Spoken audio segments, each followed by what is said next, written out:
Chapter 554, Destiny Talisman. Chapter 554, Destiny Talisman.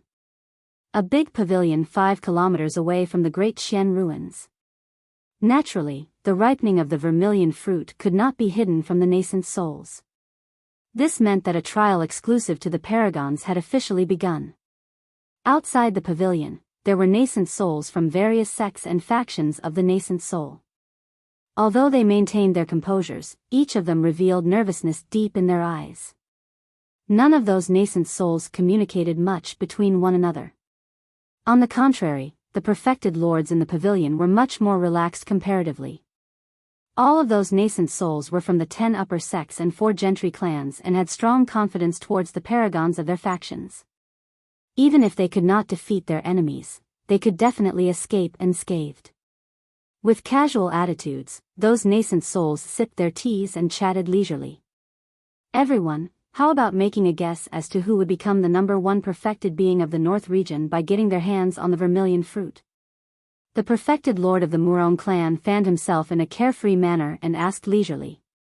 He was born extremely handsome and carried a gentle aura. Stellar Luna Sect's perfected lord replied indifferently, "Actually, I'm sure everyone knows who the number 1 perfected being of the North region is. Even without this fight for the vermilion fruit, it would definitely be Wuya of Glass Palace." At the mention of Wuya, all the nascent souls present went silent immediately. He was indeed the peerless paragon of the Golden Core realm from Glass Palace. This was someone who had never tasted defeated and dominated the North region for many years. It was said that Wuya had the chance to advance to the nascent soul realm. However, he did not take that step because he wanted to enter the ancient battlefield and meet with the talents of the world. The scariest thing was that he was less than 100 years old. He was way too young. As long as Wuya wanted, he could become a nascent soul at less than 100 years old. Furthermore, all the nascent souls present knew one thing. They knew that once Wuya advanced to the nascent soul realm, there was a high chance he would be able to kill them even if he was at early stage. It was normal for the legacy disciples of the 9 immortal sects and 7 fiend sects to kill beyond their levels. The perfected lord of the Taba clan was calm. It's needless to talk about that. At least, there isn't much activity from Glass Palace. I presume that Wuya wouldn't be interested in the vermilion fruit either. Without Wuya, it's hard to determine the eventual victor. As Taba clan's perfected lord and the others were discussing, a commotion broke out from outside the pavilion. There were nascent souls who withdrew talismans from their storage bags, some of which were already shattered into pieces. The arms of those nascent souls were trembling slightly and they were shaking their heads, sighing with dark expressions. Upon seeing that, the perfected lords of the 10 upper sects and 4 gentry clans in the pavilion smirked with a hint of mockery in their eyes. In the cultivation world, there was such a thing as the destiny symbol. Upon entering nascent soul realm and cultivating an essence spirit, a cultivator can separate a trace of their spirit consciousness and inject it into a mystic jade to create a unique jade scroll known as the destiny symbol. The destiny symbol was correlated to the cultivator. Even if they were millions of miles apart, if the cultivator was dead and their essence spirit was destroyed, the destiny symbol would sense it and its spirit consciousness would disperse, resulting in the destruction of the destiny symbol. Therefore, in some major sects, they would have chambers to store destiny symbols with cultivators guarding them specifically. The moment a destiny symbol was destroyed, even if the cultivator related to it wasn't around, the sect would know that the person had already perished. A mighty figure from one of the 4 unorthodox groups of Tianhuang mainland, Thousand Crane sect, created a destiny talisman specifically for golden cores based on the concept of the destiny symbols, and it was widespread in the cultivation world. However, destiny talismans had clear range restrictions. The closer they were to their cultivators, the sooner they would receive the transmitted messages and the more accurate it would be. If the destiny talismans were 50 kilometers away from their cultivators, even if the latter died, nothing would happen to the destiny talismans. Right now, the nascent souls outside the pavilion were holding on to the destiny talismans of their golden cores. Those destiny talismans were already shattered. This meant that their disciples or successors have already perished within the ruins. The perfected lord of mystic firmament divine cult raised his chin slightly with a cold, haughty expression. Coveting the vermilion fruit with such mediocre capabilities? How laughable. Tisk, tsk, tsk. The perfected lord of dark ghost sect bared his yellow, rotting teeth and cackled sinisterly like the cries of crows. I garner that those lads didn't even manage to get through the otherworldly soldiers. The nascent souls inside the pavilion laughed with relaxed expressions. Raising a cup of tea, the perfected lord of blood mist sect drank heartily and remarked indifferently, just a bunch of useless things that didn't know what's good for them. The moment he said that, his expression changed and he swiftly swiped across his storage bag, retrieving a destiny talisman. That destiny talisman was already shattered. At? Blood Mist Sect's perfected lord narrowed his gaze and looked at it in disbelief. A moment later, he slapped the table and rose with a boundless killing intent surging within him. The teacup on the table flew into the air and exploded. The paragon of Blood Mist Sect that fought for the vermilion fruit was his favorite legacy disciple. Otherwise, he wouldn't have arrived personally and even crafted a destiny talisman for the paragon. However, he truly hadn't expected his legacy disciple to fall the moment the fight for the vermilion fruit had just begun.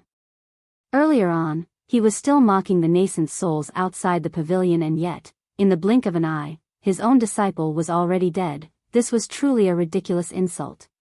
Blood Mist Sect's perfected lord was so pissed that his arm was trembling and anger surged within him.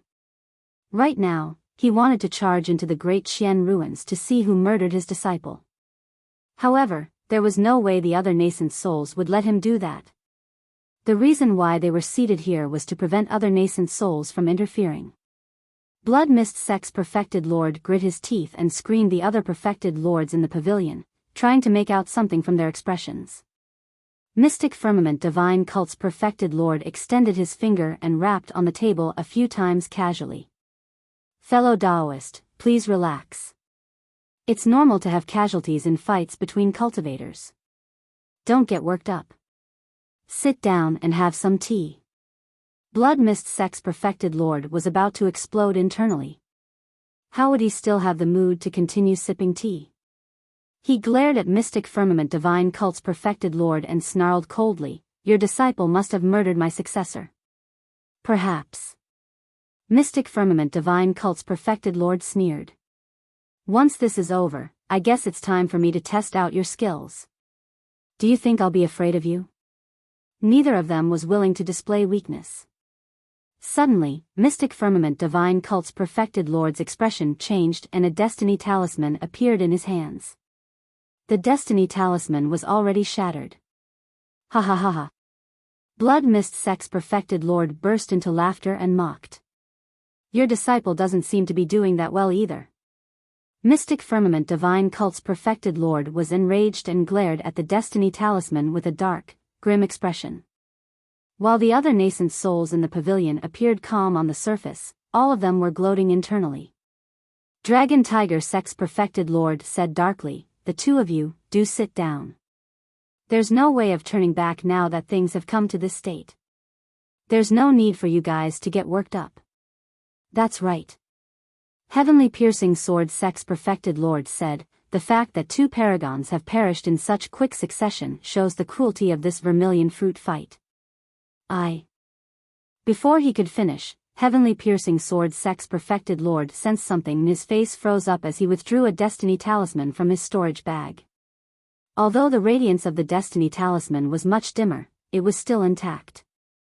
Heavenly Piercing Sword Sect's perfected lord heaved a gentle sigh of relief. This meant that his successor was severely injured. However, at the very least, he was still alive. Chapter 555, Kill with a Smile. Chapter 555, Kill with a Smile. Before long, Dragon Tiger Sect's perfected lord's expression changed slightly and he withdrew a destiny talisman from his storage bag. His eyes filled with killing intent as he looked at the dense cracks on it. Immediately after, the perfected lords of the Yuan clan and Shadowless sect sensed something. By the time the both of them withdrew their destiny talismans, it was already shattered. This time round, it wasn't just the nascent souls outside the pavilion, even those that were inside could barely sit still.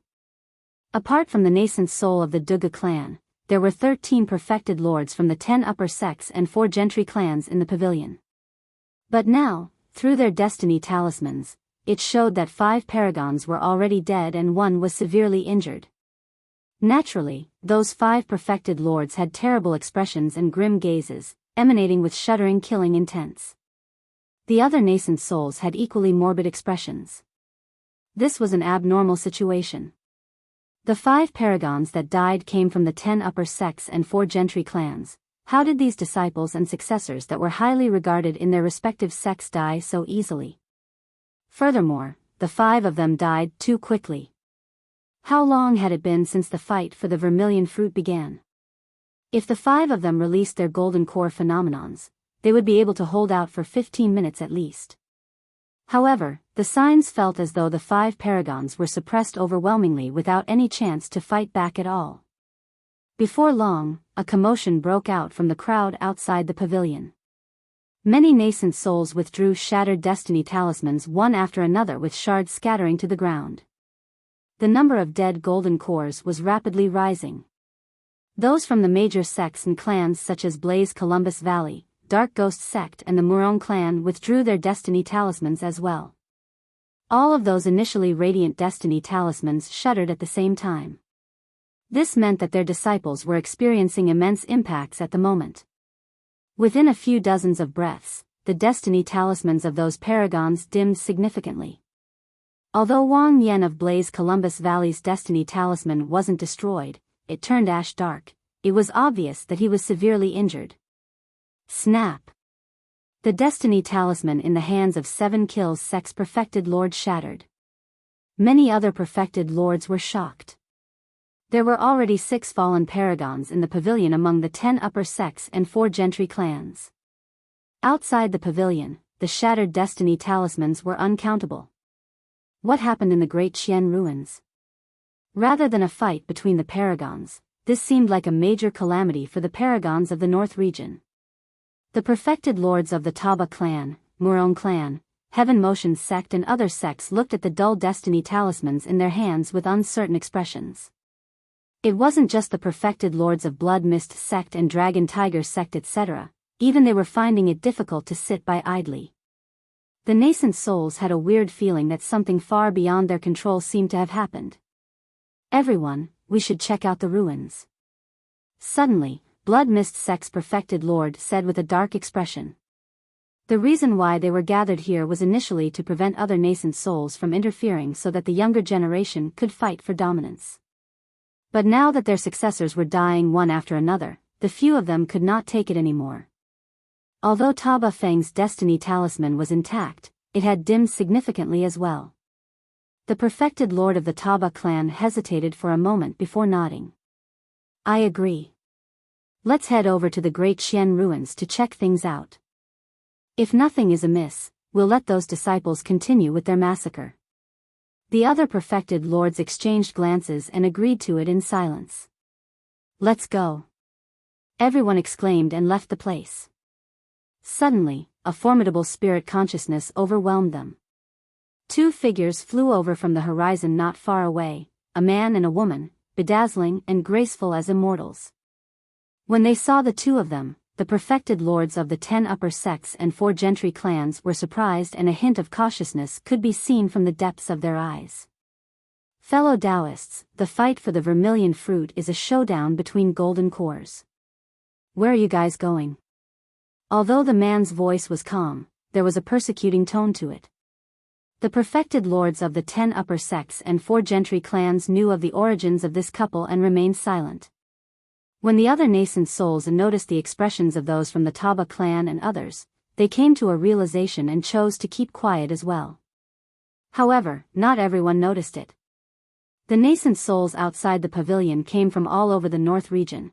Some of them were from minor sects while others were itinerant cultivators. Initially, everyone was already pissed off for being trapped here.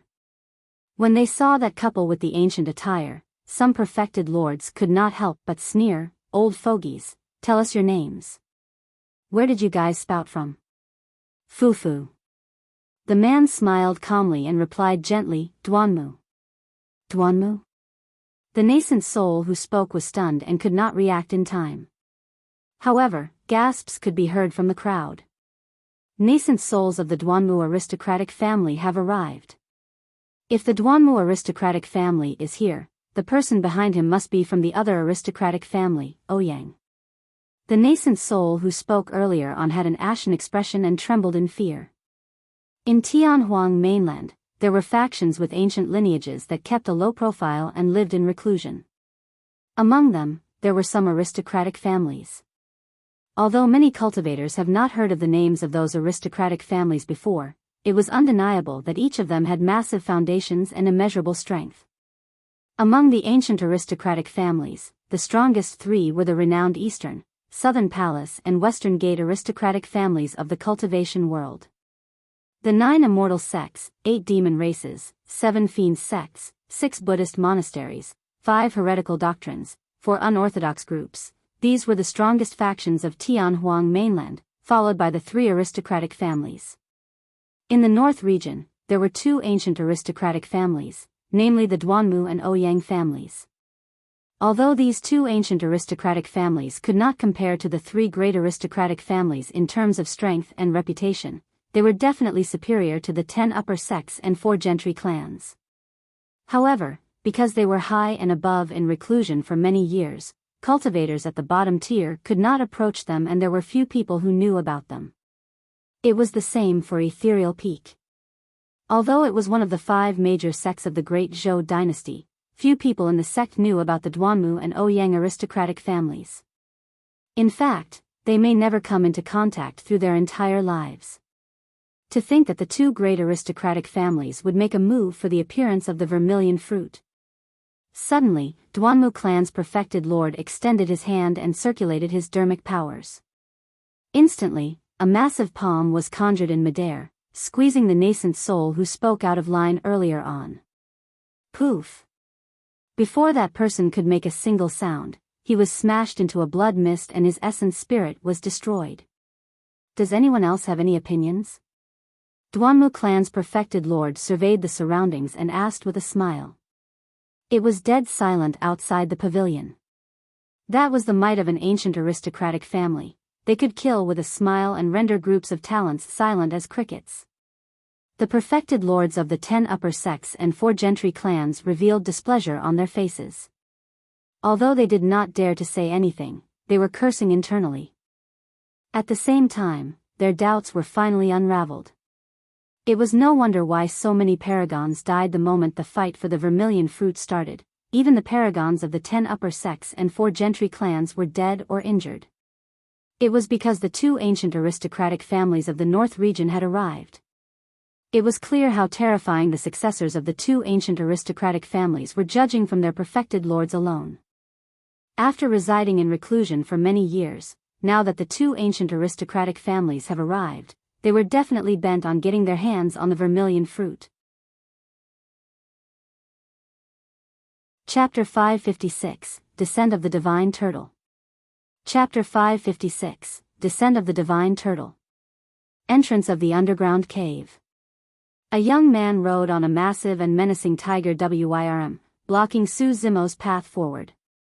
The man was extremely handsome and although he exuded a dignified appearance, it was extremely ancient. He seemed like someone from the past rather than this generation.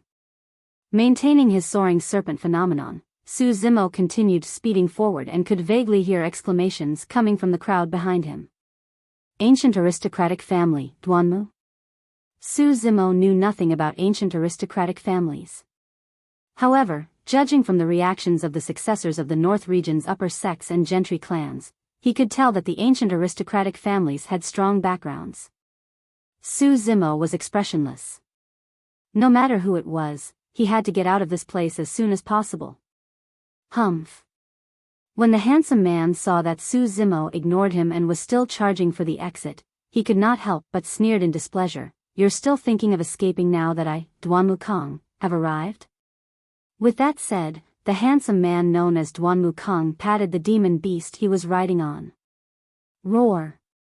The tiger Wyrm understood his intentions and released a deafening roar, whipping its tail viciously towards Zimo. Bang! The scales on the tiger Wyrm's tail were extremely tough. After it was attacked by thousands of golden core phenomenons, Zimo's golden core phenomenon was already nearing its limit.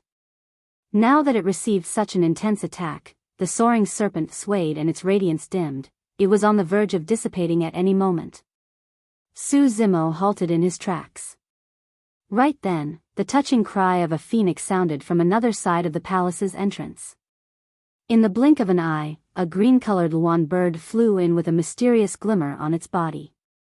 It was captivating and emanated a terrifying aura that was even superior to the tiger Wyrm. The green Luan. The tiger Wyrm had to cultivate before it could turn into a ferocious beast.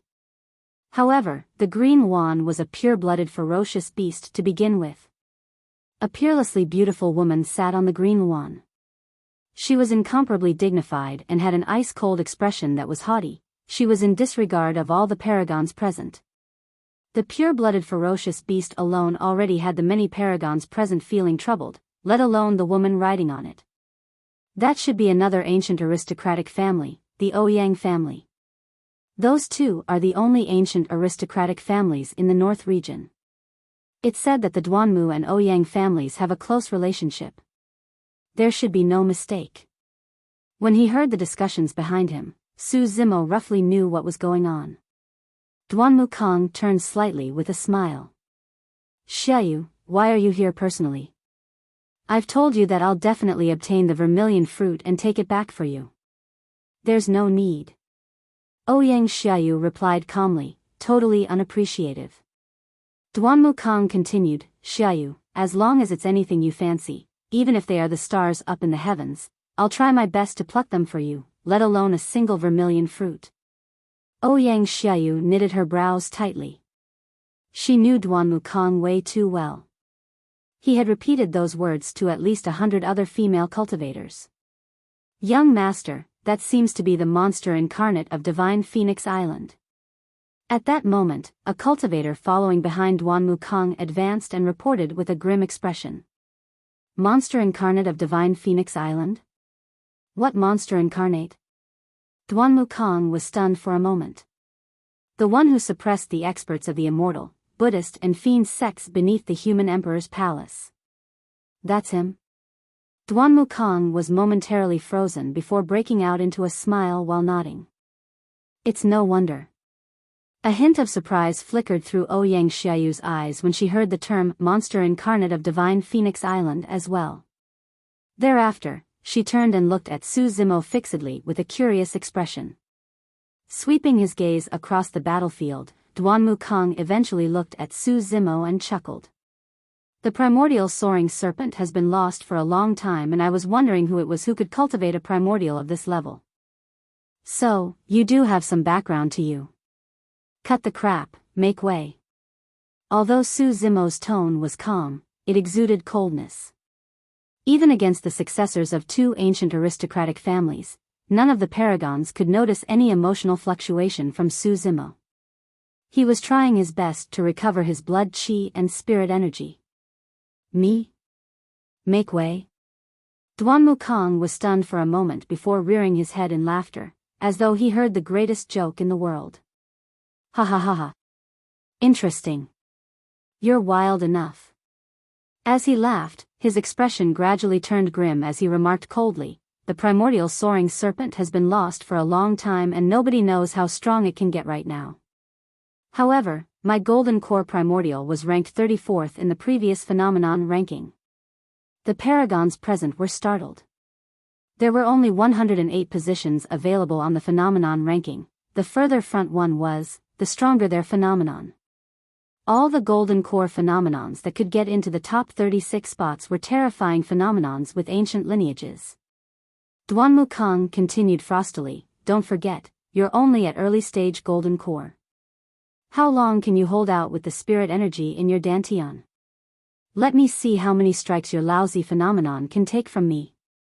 Golden core phenomenon, Flora myriad weapons. When Duanmu Kong circulated his golden core, all the wild grass surrounding the palace seemed to have gained sentience and transformed into a myriad of weapons. Swoosh, swoosh, swoosh. The myriad of weapons attacked with a mighty force. In reality, Duanmu Kang's golden core phenomenon would have an even more terrifying might if it was released in a place with lush greenery. Tens of thousands of weapons appeared and blanketed the skies endlessly. The great Xian ruins was barren and desolate outside. However, thanks to the medicinal field in the palace, there were some weeds born. While those weeds were not strong, they still formed hundreds of weapons that tore through the skies. Zimo gripped his fist gently. If he was in peak condition, even at early-stage golden core, he was highly confident that he could take down the other party's flora myriad weapons with his primordial soaring serpent. However, he had expended too much. The primordial soaring serpent was now at its limits after receiving the impact of countless phenomenons and would definitely not be able to withstand the clash of flora myriad weapons. At that thought, Zimo was decided. Snap! There was a deafening sound. The firmament above Zimo's head cracked as meteors and rampant currents rained down endlessly in an apocalyptic scene. What is that? All the paragons were lost. How could another phenomenon appear when the primordial soaring serpent behind Zimo had yet to dissipate? Could it be? It can't be. After all, Duanmu Kang was the successor of an ancient aristocratic family and sensed it immediately as he murmured in disbelief, double phenomenon? Boom! Hundreds of weapons collided against the golden core phenomenon behind Zimo. Zimo's phenomenon swayed, but the hundreds of weapons were repelled in the opposite direction. Sensing that something was amiss, Duanmu Kang remarked hurriedly, "Xiaoyu, let's join forces." Before Duanmu Kang spoke, Ouyang Xiaoyu already noticed something and circulated her golden core, exclaiming softly, "Golden core phenomenon, hurricane frost saber sword." A cold aura emanated.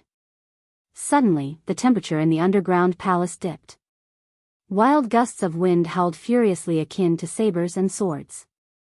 In fact, frost started appearing on the rampant currents behind Zimo. The initially rampant void currents were starting to freeze up. The paragons of Heaven Motion Sect and Dark Ghost Sect etc. seized the opportunity to charge forward in an attempt to slaughter Zimo completely with their remaining golden core phenomenons. Boom! Boom! Boom! Boom! There was a deafening bang. A gargantuan creature suddenly descended on the vast lands, carrying the broken firmament with its shell. Like heavenly piercing pillars, it stomped down with all limbs and shattered the frost on the surface of the rampant currents. The divine turtle had arrived and reared its head, roaring into the skies. Instantly, it was filled with a torrential rage. Chapter 557, Too Naive. Chapter 557, Too Naive. Poof. Poof. Poof. Some of the golden cores who rushed up wanting to seize advantage of the situation were locked by the terrifying power of the phenomenon the moment they closed in. Instantly, their bodies were ripped apart and they died on the spot. Nearby, figures exploded one after another, turning into blood mists like tragic fireworks in a grisly scene. Far away, figures fell from midair one after another with lifeless gazes like raindrops. Their life forces were extinguished as they descended from the skies into their deaths. It was an extremely shocking sight. Mu Dongqing, Bai Yuhan and all the other cultivators that chose to stay out of the affair were all stunned. Their bodies trembled uncontrollably as fear filled their eyes. None of them had the capacity to wonder why two phenomenons would appear behind Zimo. They were stunned right away by the terrifying might released by the two phenomenons. It was way too scary. Although they were golden cores similarly, the power released by that person was so strong that it was unstoppable. Standing in midair, the monster incarnate of Divine Phoenix Island had a divine turtle appear behind him with a domineering aura. His gaze was electric, like an incomparable divine being blazing with flames all over his body. Against him, all the paragons of the North region seemed insignificant.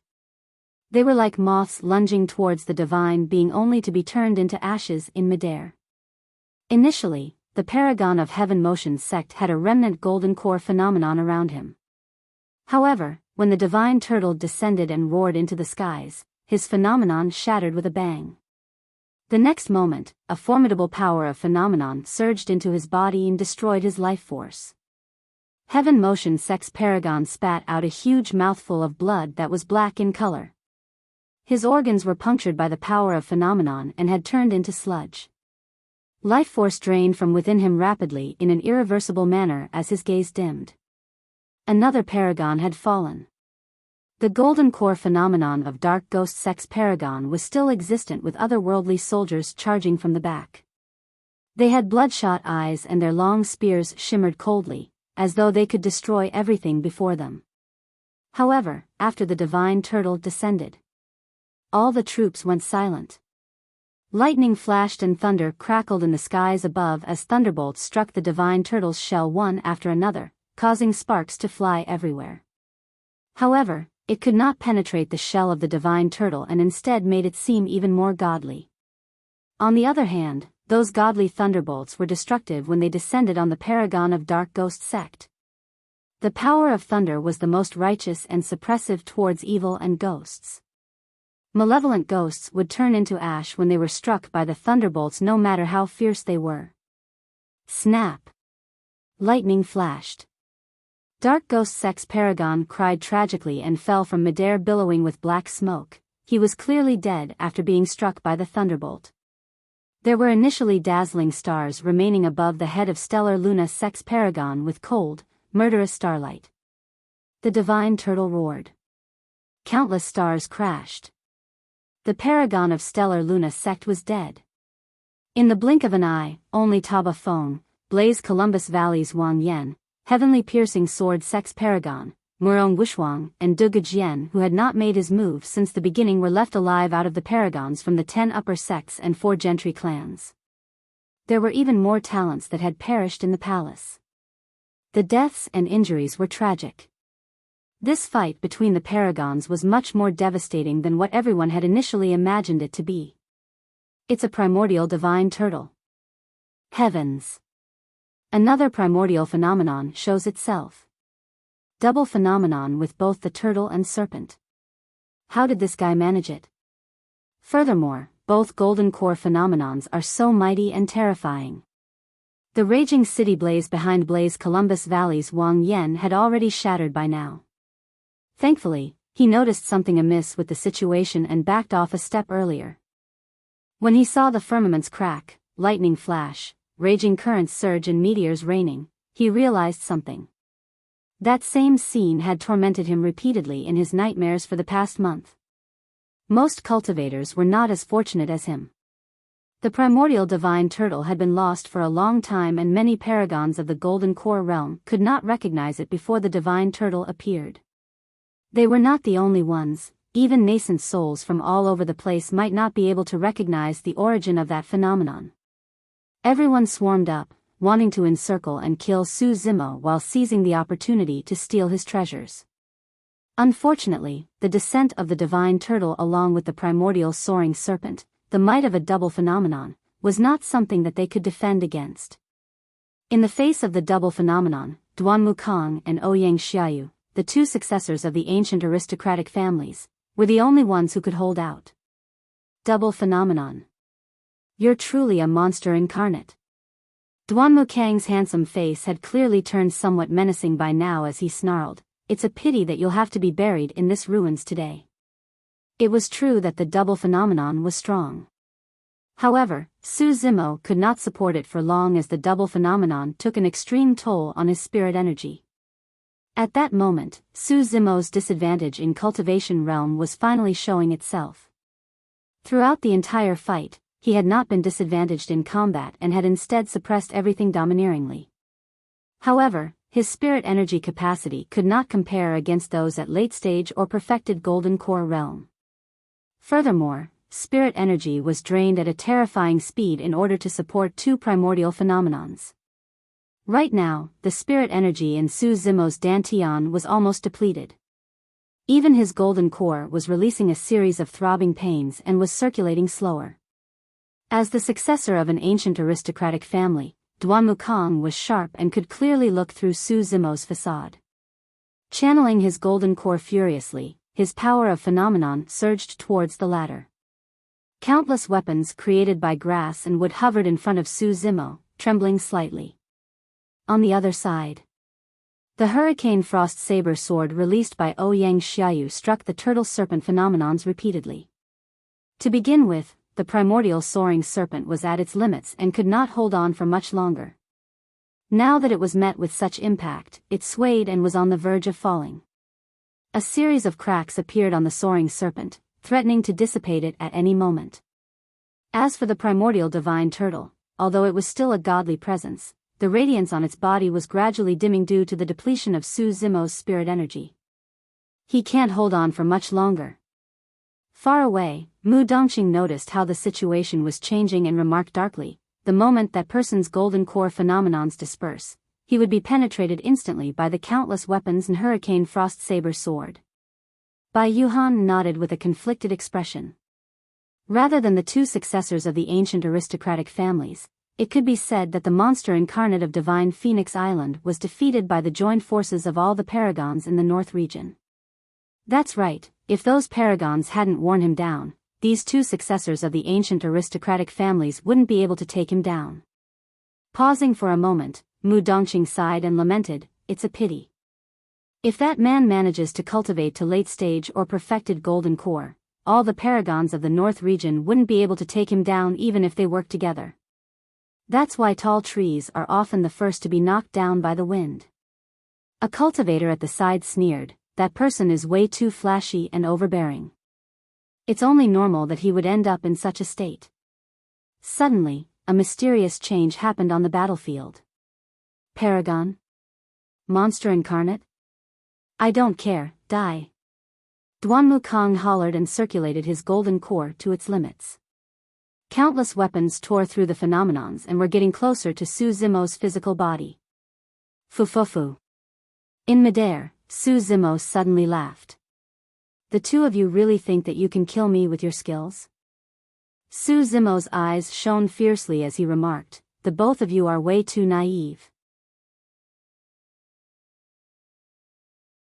Chapter 558, Incompatibility Battle of Gods.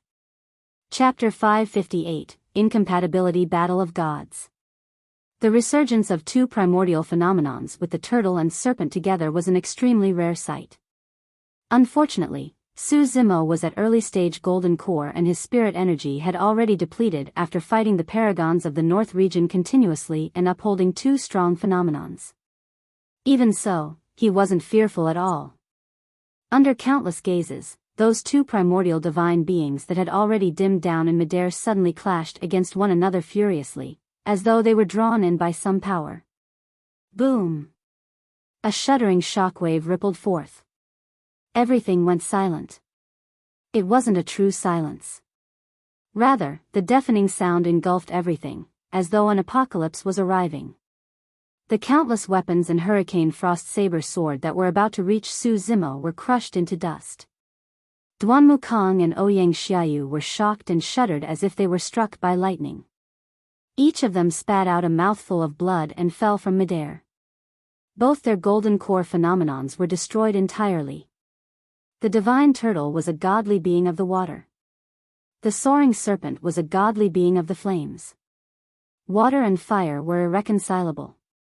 The collision of the two phenomenons was a massive battle between the two godly beings and was equivalent to a terrifying amount of killing power released instantly. That was no longer merely the power of phenomenon. More than that, it contained the essence of a conflict in their natures. Su Zimo's process of core formation was not smooth and he had endured endless hardship due to the repeated clashes between the powers of fire and water within his dantian. Time and again, his flesh was torn apart and healed up, he even nearly died from an implosion. In the end, the two different powers of fire and water came to a temporary reconciliation and the turtle and serpent coexisted. However, he could clearly feel that a terrifying might would definitely be released once the two powers clashed again. At that moment, a realization struck him and with that stroke of inspiration, the clash of the turtle and serpent today was created.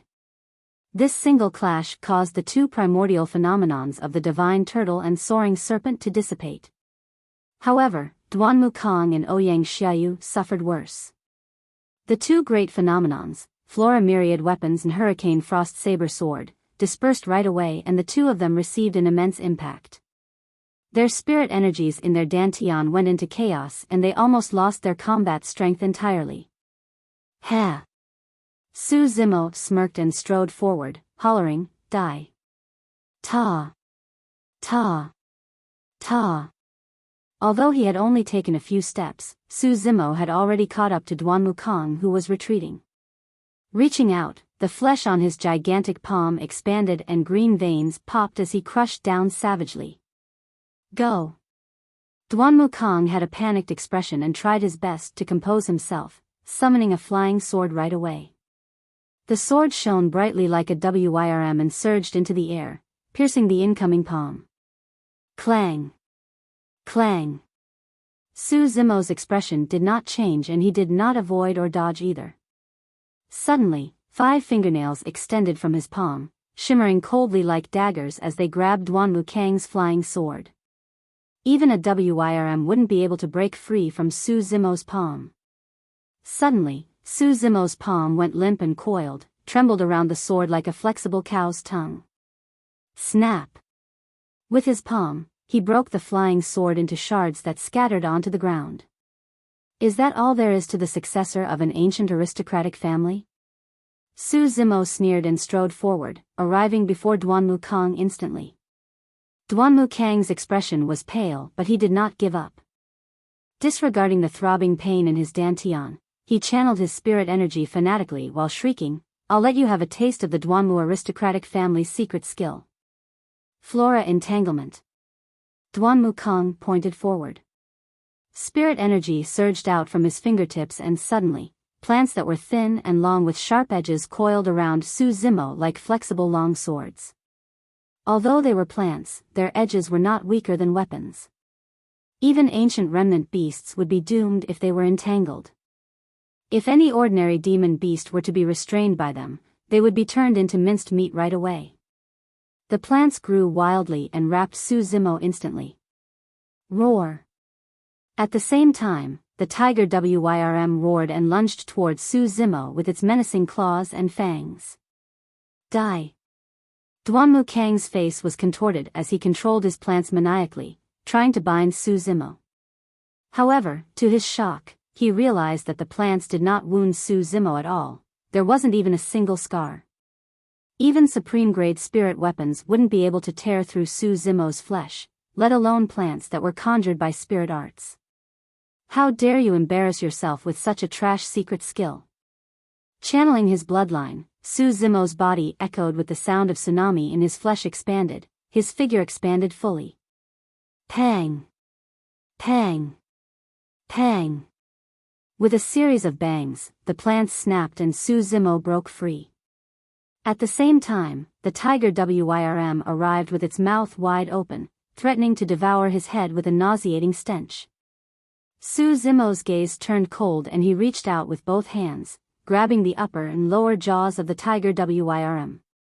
Both sides exerted power. Shing! After a short struggle and a tragic sound, blood filled the air. Su Zimo ripped the tiger WYRM into two from its jaws and it splattered onto the ground disgustingly with its fresh blood and organs. The crowd was shocked. How strong did one have to be to rip a tiger WYRM into two? Duan Wukong was completely frightened by now. Su Zimo walked over with huge strides, drenched in blood like a fiend celestial who had escaped from hell. In the blink of an eye, he arrived with a murderous aura. Duan Wukong was scared out of his wits and crushed a protection talisman without thinking twice. A light barrier formed around him and he turned to flee. At this moment, he was like a beaten dog without any bit of dignity at all, looking absolutely wretched. Boom! Su Zimo caught up to Duan Wukong and smashed down on the latter's head fiercely with his fist that had transformed into a massive seal. The light barrier from the protection talisman shimmered and it dimmed considerably. Boom! Yet another punch descended. The light barrier swayed and defended against that punch once more. However, against that tremendous impact, Duan Wukong lost his balance and staggered, almost falling head first to the ground. Su Zimo caught up swiftly and raised his fist, raining down punches like raindrops onto Duan Wukong. Bang! Bang! Bang! There were a series of collisions. The light barrier shook violently and finally gave off a crisp sound. Snap! A crack appeared on the light barrier. The light of the talisman dimmed entirely. Shattered. His lifesaver, the protection talisman given to him by his sect that could defend against the power of most golden cores, was shattered. Duan Wukong's face was ashen. Boom! Yet another punch descended. Duan Wukong's body split into pieces and he died on the spot. Taba Feng and the others felt their blood run cold. It was too ruthless. The paragon of an ancient aristocratic family was overwhelmed and brutally beaten to death by a flurry of punches. On the other side, noticing that something was amiss with the situation, Ouyang Xiaoyu had already fled far away riding on her green wan. Su Zimo's gaze shifted. Just as he was about to give chase, he caught sight of someone else. A handsome man wearing faint gold robes floated in. His face was clear as jade and sparkled while his gaze was deep, resembling glass. Chapter 559, Wuya. Chapter 559, Wuya. 5 kilometers away from the great Jian ruins, in the pavilion. The perfected lords of the Duanmu and Ouyang clans sat inside with relaxed expressions, sipping tea leisurely. Although the nascent souls outside the pavilion looked indignant, they did not dare to leave without permission. In this short period of time, there had already been more than 10 nascent souls who wanted to challenge the Duanmu and Ouyang ancient aristocratic families but were killed helplessly. The number of shattered destiny talismans was still increasing rapidly. Gradually, fear, doubt, shock and frustration spread through the crowd. They were not the only ones. Even the nascent souls of Heaven Motion sect, Stellar Luna sect and Dark Ghost sect from the 10 upper sects could only watch helplessly as the destiny talismans in their hands shattered. The 3 of them looked extremely furious. Too many paragons had fallen by this point of the Vermilion Fruit fight. Even among the 10 upper sects and 4 gentry clans, there were few paragons remaining. The remaining few destiny talismans were also dark at this moment, proving that even those paragons who managed to survive were not doing well. Finally, the perfected lord of the Yuan clan could not hold it in any longer and snarled, Duanmu clan has truly produced a wonderful successor. Isn't the successor of the Duanmu clan being too ruthless just to fight for a single vermilion fruit? The expression of Blood Mist sect's perfected lord was terrible. Fufu. The perfected lord of Duanmu clan chuckled and shook his head. This is a fight between the paragons to begin with and is extremely fair for everyone. Why are you holding the Duanmu clan accountable for the death of your disciples? The many nascent souls were silent. No matter what, it was indeed a fair fight between the paragons. If their disciples had the chance to kill Duanmu clan's paragon with ease, no mercy would be shown either. The perfected lord of Duanmu clan said coldly, "Don't try to fight for the vermilion fruit if you don't have the capabilities. If you dare to come for the challenge and die because of it, there's no one else to blame. You." Although the words of Duanmu clan's perfected lord were nasty, everyone was rendered speechless. All of a sudden, sensing something, Duanmu clan's perfected lord frowned and slapped his storage bag, retrieving a destiny talisman. The initial radiance of the destiny talisman was rapidly dimming. Duanmu clan's perfected lord was stunned. At the same time, Ouyang clan's perfected lord withdrew a destiny talisman as well. Its radiance was also diminishing rapidly. Something was wrong with the situation. The Duanmu and Ouyang ancient aristocratic families had a close relationship. Although Duanmu Kong and Ouyang Xiaoyu could not be considered as childhood sweethearts, they would definitely not fight one another given their relationship. In other words, a strong foe had managed to threaten the both of them. Although the nascent souls outside the pavilion were silent, all of them were gloating in secret. They seemed to be in trouble. The perfected lord of the Ouyang clan had a grim expression. Duanmu clan's perfected lord frowned deeply. Naturally, he could sense that there was an issue through the feedback of the Destiny Talisman. However, what he could not understand was who could threaten Duanmu Kong in the Great Xian ruins given the latter's strength. Furthermore, Duanmu Kong was accompanied by Ouyang Xiaoyu and 2 powerful demon beasts as mounts. Xing! Right then, a noise sounded from the Destiny Talisman in the Duanmu clan's perfected lord's hands. Although it was not loud, it felt like thunder booming in his ears. Instinctively, he looked down. A series of cracks appeared on the Destiny Talisman that represented Duanmu Kong. This meant that Duanmu Kong was already dead. The perfected lord of the Duanmu clan froze up. He did not even realize when the broken Destiny Talisman fell through his fingers. Although most of the nascent souls outside the pavilion were gloating at his misfortune, they had conflicted expressions. They were also curious as to what was happening in the depths of the ruins. Who was it that had the capabilities and guts to murder the paragon of an ancient aristocratic family? After a moment of hesitation, Duanmu clan's perfected lord slapped the table and stood up, remarking darkly, "Something strange is happening in the ruins. I must head there and check things out. While there might be paragons in the North region who can defeat my Konger, I don't believe that any of them can kill him." Hee hee. A nascent soul from the crowd could not hold it in and snickered, who was the one who said earlier on that no nascent souls are allowed to interfere and enter the Great Xian ruins to ensure that this was a fair fight? That's right. Reneging on your own words right away? How shameless can you get? You guys have a death wish. Triggered, Duanmu clan's perfected lord was enraged and his glabella shone, sending forth his spirit consciousness. Vines started growing endlessly beneath the feet of the 2 nascent souls who spoke and wrapped around them. Almost instantly, the 2 of them were cut mercilessly by the vines with fresh blood dripping. Ah! Ah! Ah! Both of them let out miserable wails. No matter how they struggled, they could not break free from the vines. Instead, the vines wrapped around them even tighter instead. The vines were already digging into their flesh. Poof!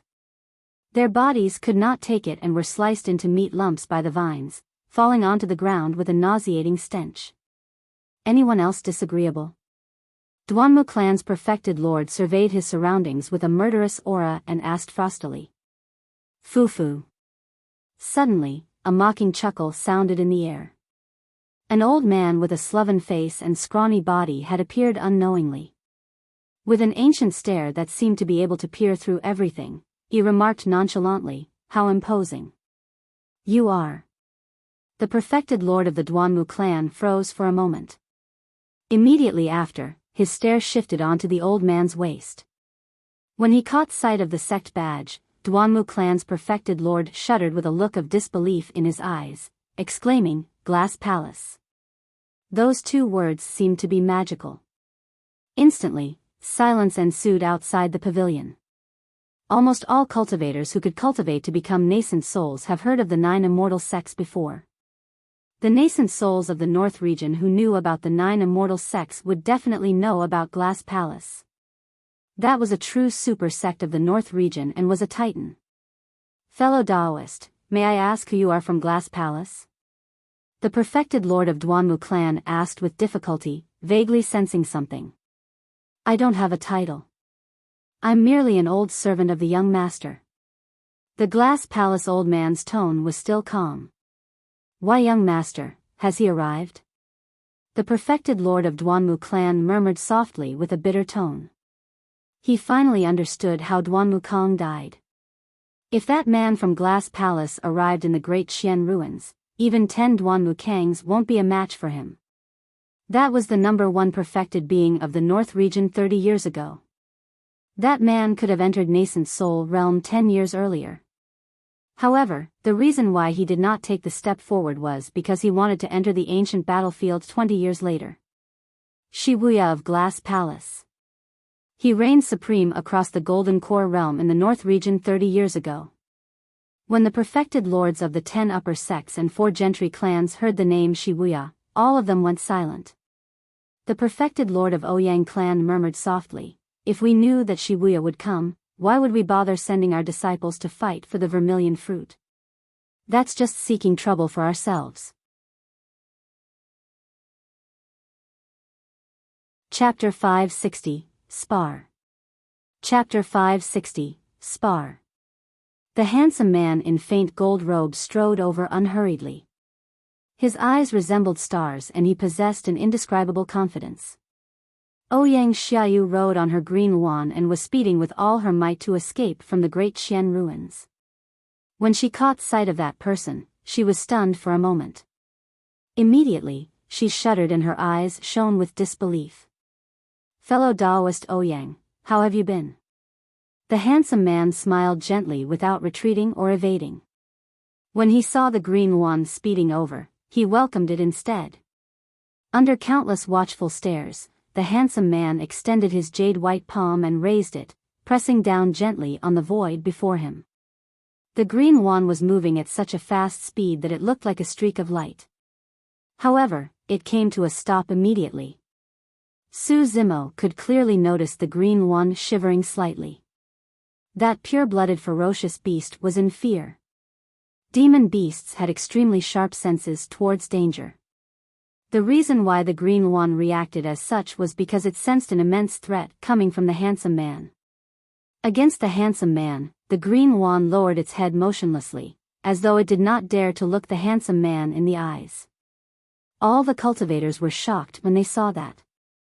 Who was that man who was able to subdue a pure-blooded ferocious beast merely by extending his palm without the use of any weapons? Some cultivators shifted their gazes towards the sect badge on the handsome man's waist. Those who recognized the background of the handsome man could not help but shudder in fear. Taba Feng had a thoughtful expression. Even with his arrogant and overbearing personality, he shook his head at the moment and sighed gently. To think that even he would make a move for the vermilion fruit. The number 1 perfected being of the North region 30 years ago, Wuya. Murong Wushuang narrowed her gaze and uttered word by word. Enduring her internal injuries, Ouyang Xiaoyu stood up and greeted with cupped fists. "Greetings, fellow Taoist Shi. Anyone from the North region who would try and kill fellow Taoist Ouyang is truly someone who doesn't know how to cherish women," Wuya said with a smile. Ouyang Xiaoyu turned around and glared at Zimo spitefully. It was only until that moment that Wuya's gaze shifted to Zimo. Zimo was expressionless and his gaze was deep, staring at Wuya who was not far away peacefully without the slightest hint of fear in his eyes. Smiling, Wuya walked over slowly. At that moment, everyone noticed that there was a strange cultivator who was following Wuya indifferently. That person was only at early-stage golden core and wore luxurious robes with a mask. Any part of his skin that was exposed was covered, revealing only his eyes. For some reason, when Zimo swept his gaze across the masked cultivator, he had a strange, indescribable feeling. In the blink of an eye, Wuya had already closed in. Zimo felt his hairs stand on end. He finally understood how the green Wan felt. Wuya gave off a terrifying aura that was absolutely chilling. Scanning his surroundings, Wuya asked nonchalantly, "Who plucked the vermilion fruit?" Nobody answered him. Swoosh, swoosh, swoosh. However, everyone fixed their gaze on Zimo. "It's me." Zimo naturally knew that he wouldn't be able to hide the affair, nor did he want to, so he admitted to it readily. "All right." Wuya nodded. "Hand over the vermilion fruit and commit suicide now. At least, that will ensure you die with a full corpse." "Foo-foo, ha ha ha." Zimo first chuckled before breaking out into a roaring laughter. Taba Feng suddenly remarked, "Be careful, fellow Taoist Shi, this is the outrageous monster incarnate of Divine Phoenix Island who has gotten so much fame lately. Back at the human emperor's palace, he defeated all the paragons there. Most of the paragons who died today died in his hands as well. The monster incarnate of Divine Phoenix Island." At the mention of that title, Wuya laughed. A look of pity and mockery could be seen in his eyes. What a pity. Wuya looked at Su Zimo and sighed gently. You're about to die today. By the likes of you? By the likes of me. Both of them exchanged gazes with raring battle intent, neither of them backed off. Hushed discussions broke out in the crowd as well. What a pity for the monster incarnate of Divine Phoenix Island. There's no way he could be a match for Wuya now that his spirit energy is expended. That's right. Perhaps there might be a fight if he was in his peak condition. But now? Nonsense, even if he is in his peak condition, the monster incarnate of Divine Phoenix Island is definitely not a match for Wuya. Before the discussions disappeared, the fight broke out. Wuya did not move at all, but two divine beams of light burst forth from his shining eyes. Everywhere they passed, the void would tremble. Some of the cultivators who were hiding far away and caught unaware yelped and covered their eyes. They were nearly blinded just by watching the fight. Standing opposite Wuya, Su Zimo did not move at all, and a demonic glint shone in his eyes. After cultivating the mystic classic of the 12 demon kings of the great wilderness, Su Zimo's eye power was frightening. Wuya's visual secret skill could not injure Su Zimo or affect his mental state at all. Interesting. Stepping on the ground with 1 foot, Wuya leaped into the air and hurled out a punch toward Su Zimo, who was in midair. His gripped fist looked like a glass with rainbow colors and shone in a bedazzling manner. Rather than a punch, it was more like a blazing sun. Su Zimo strode forward fearlessly as well and extended his arm, which was filled with green veins. Gripping his fist like a seal, he clashed against the incoming punch. Boom! There was a deafening bang and the ground shook while the mountains quaked. Endless resplendent light exploded and shone down from midair like fireworks. In the fireworks, 2 figures that were fighting with one another attracted everyone's gazes. Both of them were body-tempered cultivators and were fighting in melee combat with their incomparably strong bodies. With every clash, the underground palace would quake once. The power produced by the both of them was way too great. Even just by clashing their bodies and bloodlines, it was enough to send fear in the many cultivators who were watching. That monster incarnate of Divine Phoenix Island is so frightening. That's right. Even after killing countless people in a clash against all the paragons of the North region while killing most of the paragons of the 10 upper sects and 4 gentry clans, he still has the strength remaining to fight against Wuya. Wuya hasn't used his trump card yet, nor has he released his full strength. The moment he does that, this monster incarnate of Divine Phoenix Island is dead for sure. In reality, the toll on Su Zimo was great indeed. The spirit energy in his dantian had already dried up after fighting all the paragons and releasing 2 great phenomenons. Even without his spirit energy, Su Zimo was still extremely frightening. The burst of his body alone was something that most golden cores wouldn't be able to withstand. At that moment, Su Zimo was fighting fiercer and fiercer. Up till this point of his cultivation, it was rare for him to encounter a cultivator who could compare with him in terms of body tempering. However, at that moment, Wuya had conflicted feelings in his heart. Glass Palace was the sect that was best versed in body tempering in the entire Tianhuang mainland. At its ultimate level, Glass Palace's secret skill could even kill ancient remnant beasts and subdue pure-blooded ferocious beasts. Up till this point of his cultivation, Wuya had never encountered anyone who could match him in melee combat. But now, he was extremely troubled after meeting Su Zimo. Tsunami blood. This successor of Divine Phoenix Island had actually managed to cultivate his bloodline to the tsunami blood realm. What was even more terrifying was that the melee combat techniques released by the successor of Divine Phoenix Island were extremely tricky. Tough and gentle at the same time, they resembled an anaconda coiling a massive mountain, a spirit monkey scaling a cliff. In fact, there were a couple of times when he felt that his life was threatened.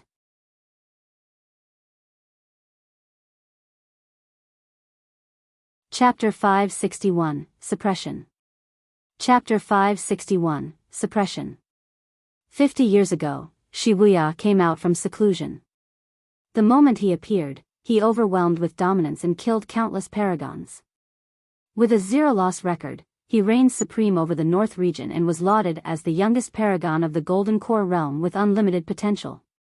30 years ago, Wuya attacked and killed the renowned peerless paragon of Malevolent Earth sect who had been famous for a long time, shocking the entire North region. Thereafter, Malevolent Earth sect sent disciples to try and assassinate Wuya countless times.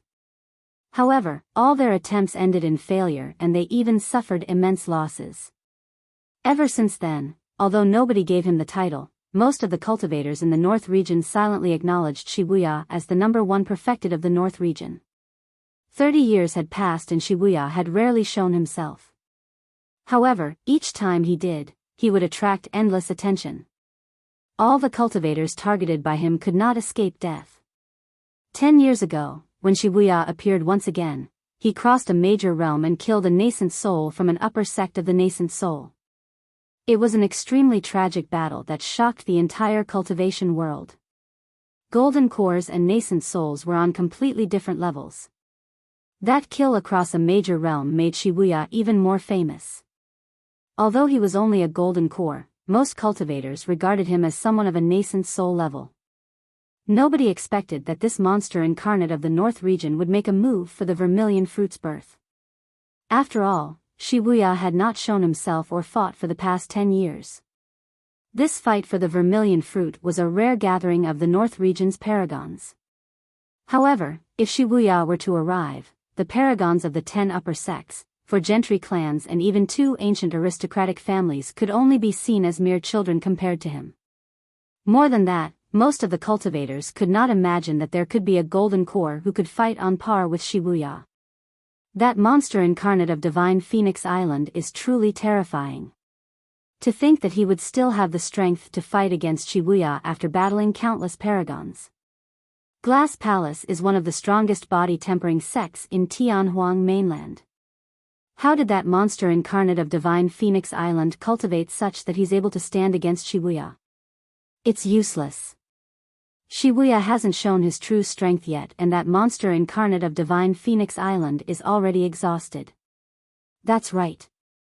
If Wuya were to release his golden core phenomenon, that man is dead for sure. As everyone discussed, a change happened on the battlefield. Wuya asked in a relaxed manner, "Is that all you've got?" It was a frightening sight and all the cultivators felt their hearts skip a beat. In an intense fight as such, one would have to maintain their full focus and wouldn't dare to be distracted and speak. Furthermore, they were in a melee combat and it was even more dangerous, a single mistake and they could die on the spot. But now, Wuya seemed like he was extremely relaxed. "If that's all you've got, I'm sorry, you're going to die." Wuya remarked coldly, "That's because I'm only at 50% of my strength." The crowd was in shock. His strength was already this terrifying at 50%. Which golden core could defend against his 100% in that case? Boom! The both of them clashed once more. Suddenly, Zimo laughed coldly and spoke with an unchanged expression. "What? I'm only at 30% here." He was concerned about revealing his identity and as such, there were many moves that he could not release due to his considerations. He was not bragging with nonsense. However, those who were watching were none the wiser and would naturally not believe him. Everyone thought that Zimo had already released his trump cards entirely after fighting against the paragons, releasing 2 primordial phenomenons that were destroyed and eventually using the turtle-serpent collision at the end to kill Duan Wukong. Furthermore, everyone could tell that Zimo had exhausted his spirit energy. There was almost no spirit energy fluctuation coming from him up till this point of the battle and he was completely relying on his unparalleled bloodline and physique to fight in melee range. "Fufu." Wuya chuckled gently. "You've got a glib tongue. That's all there is to the monster incarnate of Divine Phoenix Island." Before his sentence was completed, Wuya had already slapped his storage bag to withdraw a long, slender jade ruler. It was sparkling and shone with a mysterious glimmer, unlike anything else in the world. Up till this point, both of them had fought barehanded. But now, Wuya has finally brought out a weapon. "You should be proud that you're able to make me use a weapon to kill you." Wuya declared proudly. Swoosh! The jade ruler swept through the air like a sword, causing the wind to howl with a terrifying might. Zimo narrowed his eyes. That jade ruler was far from simple. His spirit perception sounded. Without hesitating, Zimo retreated. The jade ruler glided past his face and a burning sensation spread across his cheeks. Quivering gently, bedazzling lights lit up one after another on the jade ruler. 6 spirit patterns, a connate spirit weapon. The crowd gasped. Connate spirit weapons were way too rare. Even the successors of the 10 upper sects, 4 gentry clans and 2 ancient aristocratic families did not have them. Although that jade ruler looked fragile, it was an indestructible connate spirit weapon. It was fortunate that Zimo had managed to dodge in time. If he had continued fighting bare-handed like before, his arm would have been shred into pieces by that jade ruler. By withdrawing his connate spirit weapon, Wuya gained the advantage instantly and strode forward, closing in domineeringly. Waving his jade ruler, he slashed. A rainbow streak of light extended from the jade ruler, arriving above Zimo's head instantaneously as though it could penetrate all things in the universe. Zimo had experienced the formidable might of connate spirit weapons before and did not dare to receive the attack barehanded. He withdrew a long saber from his storage bag. Buzz! The blade trembled slightly and shone with 4 spirit patterns. It was a supreme-grade spirit weapon. Zimo slashed in reverse against the rainbow light sent by the jade ruler. Swoosh! The sound of tides surged. Countercurrent stance. Clang! The jade ruler and saber collided, filling the air with a resplendent glow as mist spread. Shatter! Wuya harumphed coldly and the rainbow light on his jade ruler shone brightly as he pushed his blood chi. Snap! There was a crisp sound. Instantly, a series of cracks rippled through the blade. Destroyed. A supreme-grade spirit weapon was shattered by Wuya's jade ruler directly. Zimo retreated once more. Shoo! Shoo! Shoo! Against that powerful clash, Zimo's saber broke into shards before transforming into light spots that shot towards him. Zimo's pupils constricted instantly. The two of them were way too close. The shards of the saber surged towards him almost immediately after the saber and jade ruler collided. There was no time to dodge at all. Suddenly, a series of crackling sounds echoed from Zimo's body. Under countless watchful gazes, his tall, burly body actually shrank into a meatball the size of an infant, spinning smoothly in midair. Cling! Clang! Instead of piercing him, the saber shards let off metallic sounds when they struck Zimo. Zimo took a deep breath of air and his tendons and bones sounded together. In the blink of an eye, he returned to his form of the burly man. Tears could be seen on his green robes, but there was no sign of blood. A faint golden glow could be seen through his green robes. Wuya's eyes lit up as he came to a realization. Not bad. So, you were wearing a defensive inner armor. He had sharp eyes and could vaguely tell that Zimo's inner armor was of a relatively high grade. There was a chance that it was a perfect grade spirit weapon. The stars are truly aligned. Coincidentally, I've been looking for a defensive spirit weapon and here you are, bringing it for me. Wuya could not help but laugh.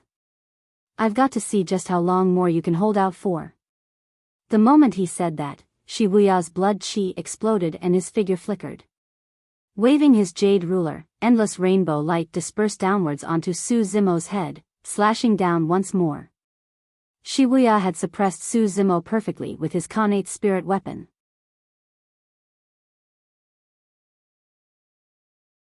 Chapter 562, Demon Form vs. Phenomenon.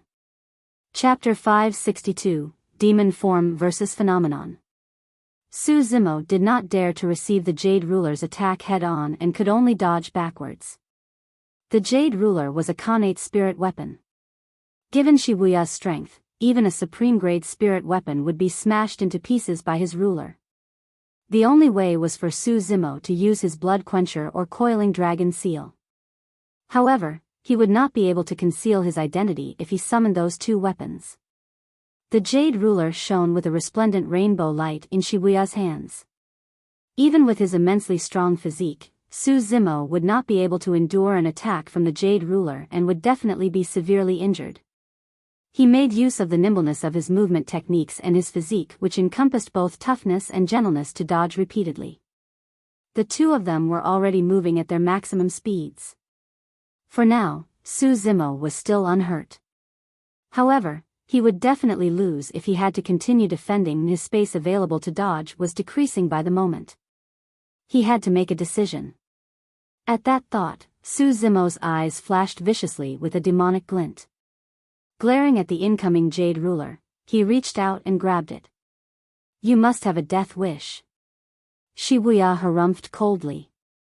Zimo opened his mouth widely and bellowed. "Battle." His voice was like thunder, rupturing beside Wuya's ear. If it was anyone else that was roared by Zimo at this distance, they would definitely die on the spot, bleeding from all orifices, if they were weak. Even the strong paragons would be momentarily stunned. However, Wuya merely frowned as his blood chi surged, repressing the discomfort he felt instantly. At the same time, Zimo's palm made contact with the jade ruler. A coil and a tremble. A weird power of contortion was released on the jade ruler. Wuya's expression changed starkly. He could clearly sense a ripping sensation coming from his palm, and he was about to lose his grip on the jade ruler. His entire arm was even twisting with an unbearable pain. Unable to endure that sort of power, his sleeves exploded right away into pieces. Bam! His jade ruler flew from his hand, turning into a streak of light that stabbed into the wall nearby. Zimo did not stop in his tracks and continued closing in domineeringly.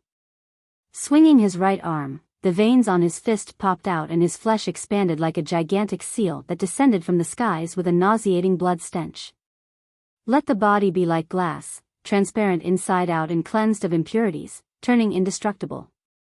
The mantra of the Glass Mental Sutra was read out in Wuya's mind swiftly. A tremendous amount of power burst forth. A mysterious luster veiled Wuya's body, similar to glass, flawless and unyielding. 1,000-ton finger. Wuya extended his finger. Spirit energy gushed forth from his fingertip, condensing into jade that possessed an extremely terrifying amount of power before dotting the incoming gigantic seal. Boom! The finger and gigantic seal collided with a huge bang. Zimo let out a dull grunt. An extremely sharp power surged through and almost pierced his palm. Wuya was not having a good time either. The gigantic seal created by Zimo's fist almost snapped his finger. Although both of them fought head-on, neither of them retreated and sent forth another punch. Bang! Bang! 2 punches crossed at almost the same time and struck the other's chest. 6 spirit lights shone around Zimo. The power of the mystic gold silk armor was released entirely.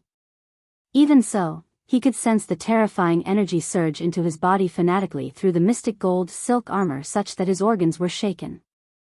While the mystic gold silk armor was a connate defensive spirit weapon, it was not invincible. The inner armor could only try its best to deflect damage. However, if the other party was sufficiently strong or terrifying, he could destroy the mystic gold silk armor entirely. Initially, when he first came across the mystic gold silk armor, it was in a damaged state with its spirit patterns broken. Even its connate spirit pattern was broken into a few parts. Zimo spat out a mouthful of blood and staggered backwards. On the other side, Wuya was motionless and his expression was extremely ugly. Even with his Glass Mental Sutra and the supreme-grade defensive inner armor that he was wearing, he was unable to defend against Zimo's punch completely. A trace of flesh blood trickled from the corner of Wuya's lips. Both of them were injured together. The crowd was in an uproar. Everyone had expected Zimo to be injured. However, none of them thought that Wuya would be injured as well. It's truly a pity for the monster incarnate of Divine Phoenix Island. Far away, Mu Dongqing suddenly remarked. Why? Bai Yuhan could not understand. Mu Dongqing replied, given his potential, if he were to cultivate a perfected golden core and fight Shibuya in his peak condition, it might be hard to determine who would be victorious. But now that the successor of Divine Phoenix Island has already used up all his trump cards, spirit energy and stamina, he's definitely doomed once Shibuya releases his golden core phenomenon. On the battlefield, Shibuya had a dark expression and his eyes shone with cold killing intent as he said, almost snarling, "It's been a long time since anyone managed to injure me." Good, very good. He strode slowly towards Zimo and the aura he emanated turned increasingly frightening. I'll let you have a taste of my golden core phenomenon. Glass divine light. The moment Shibuya said that, a brilliant and colorful radiance shrouded him in a bedazzling manner. Glass divine light, the 13th spot on the previous phenomenon ranking. This was truly a strong phenomenon passed down from history that managed to get into the top 20 for every single phenomenon ranking. You should feel proud that you can die to glass divine light. Shibuya stood in the air and looked down at Zimo with a gaze that seemed like he was looking at an ant. Fufu. Zimo smiled. Many cultivators were stunned, thinking that Zimo had gone mad. If they were in his position, none of them would be able to smile. How do you think I managed to suppress the paragons of the immortal, Buddhist and fiend sects beneath the human emperor's palace? Zimo said in a relaxed manner as a scarlet-red inner core spun slowly in his chest. His eyes lit up and his black hair swayed without any wind while a terrifying aura spread from him. Many cultivators were shocked. Demonic chi? Not good, he's a demon. The rumors were real. There were too many rumors regarding the monster incarnate of Divine Phoenix Island, some of it overly ridiculous, such that many cultivators who had not witnessed it personally would not dare to believe. It was only at that moment that everyone realized why he was called a monster incarnate. Crackle. Pang. Pang. Pang. Zimo's tendons and bones sounded at the same time as his flesh expanded. Right in front of everyone, he released his blood chi and his body expanded. In the blink of an eye, he grew more than 100 feet tall, akin to a mighty fiend celestial with a torrential ferocity. The green veins on his body popped and extended like snakes as every single inch of his muscles protruded and knotted together, shimmering with an unyielding, metallic luster. One after another, menacing ancient demons spawned around his terrifying body and surrounded him. The raging bull, stone bear, anaconda, sanguine ape. All of those demons had bloodshot eyes and murderous auras. Roar. When the ancient demons bellowed together, the world shook. All the cultivators shuddered and went dead silent. Standing in the middle of 7 ancient demon kings, Zimo was like a godly being with a bright gaze. His aura was domineering and was not inferior in the face of Shibuya's golden core phenomenon. Chapter 563, Defeat, Desperate Situation. Chapter 563, Defeat, Desperate Situation. Heavens, what's that? A wave of shock and astonishment could be heard from the crowd. The paragons of the North region were shocked. None of them had witnessed such a situation up till this point of their cultivation. That figure that was more than 100 feet tall stood in the middle of the battlefield like a towering godly being, exuding its might in all directions with a torrential aura. Against this godly being, Shibuya was like an insignificant ant. If not for his ancient phenomenon, Shibuya's aura would have been overwhelmed by the monster incarnate of Divine Phoenix Island completely. So, you're just a beast. Shibuya circulated his golden core with all his might and the power of his phenomenon surged. The glass divine light glowed brilliantly. Although that ancient phenomenon merely released a rainbow-colored light and did not seem like it had any monumental aura, its might was extremely frightening. Any cultivator that was touched by that rainbow light would have their flesh and blood crystallized, turning into ice-cold figures without any life. A single touch could cause them to shatter into pieces. Most spirit weapons would shatter on the spot if they were engulfed by the rainbow-colored light. Even supreme-grade spirit weapons would not be able to escape that fate. The fact that it was called a divine light was proof of the might of this ancient phenomenon. Its godly authority could purge all ghosts and deities. Normally speaking, even pure-blooded ferocious beasts wouldn't be able to withstand the killing power of glass divine light. However, Zimo cultivated the mystic classic of the 12 demon kings of the great wilderness. That was the foundation left for him by Dai Yu to establish ground in the cultivation world as well as his stepping stone to enter the cultivation world. That supreme demon classic was the exact reason why Zimo was able to overwhelm so many paragons and fend off the sealers beneath the human emperor's palace before eventually entering it. Although he had only just formed his inner core, the terrifying aspect of the mystic classic of the 12 demon kings of the great wilderness had already been revealed. The 7 ancient demon kings surrounded him and he was shrouded by a scarlet demonic chi that was extremely thick. Demonic chi made contact and clashed repeatedly against the glass divine light. Buzz! Buzz! A jarring sound echoed from the center of the battlefield. 2 entirely different powers were corroding one another mutually without relenting. A terrifying shockwave started spreading through the void. Taba Feng, Murong Wushuang and everyone else were shocked, retreating hurriedly. Some of the cultivators who could not dodge in time and were implicated by the energy shockwave produced by the clash of the 2 powers exploded and died on the spot. The center of the battlefield had turned into a forbidden area because of the fight between 2 monster incarnates. Roar! The 7 ancient demon kings roared deafeningly at the same time. Some of the cultivators who were closer were stunned by the noise, fainting on the spot. Demonic chi rumbled with a torrential ferocity as the 7 ancient demon kings opened their gigantic mouths. Their teeth were filled with sticky saliva and they bit towards Wuya. Poof! Poof! Poof! A rainbow light shot forth. Wuya had a glass-like body that was flawless and transparent. Surrounded by the rainbow light, he was like a blazing sun. One after another, rainbow lights streaked forward like swords with extremely sharp edges. Countless swords tore through the thick demonic chi and cut the 7 ancient demon kings, wounding them all over. The demonic chi shrouding around Zimo had thinned considerably. In the end, Wuya had still gained the upper hand in this fight between 2 monster incarnates. No matter what, he was at perfected golden core realm. However, Zimo was only at early stage inner core. As the number 1 perfected being of the North region, Wuya noticed the minute change in the tides and would naturally not let such an opportunity slip. Kill! He hollered and his aura grew fiercer. The glass divine light in his hands converged gradually before forming a sparkling saber. Slay! Swash!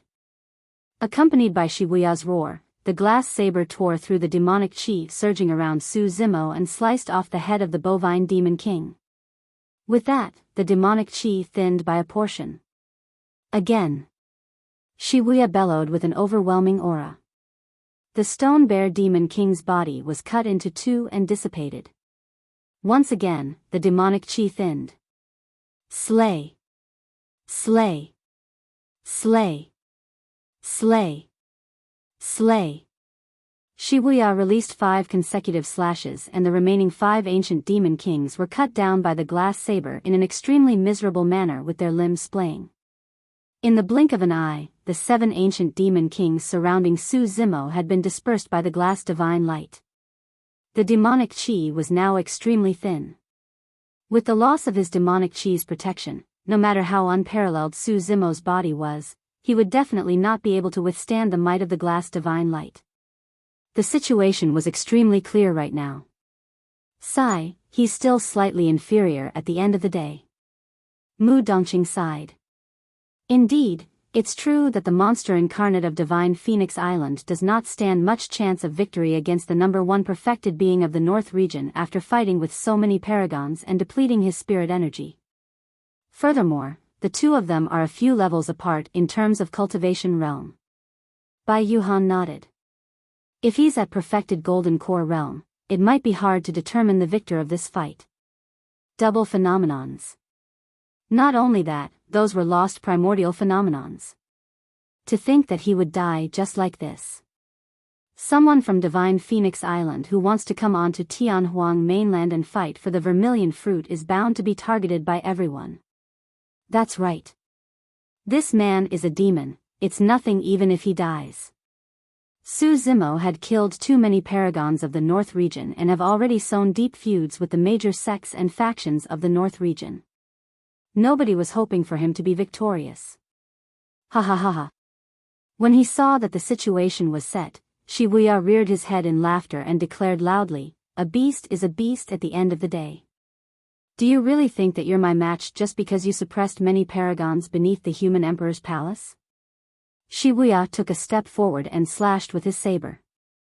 Zimo grit his teeth tightly and his inner core circulated fanatically.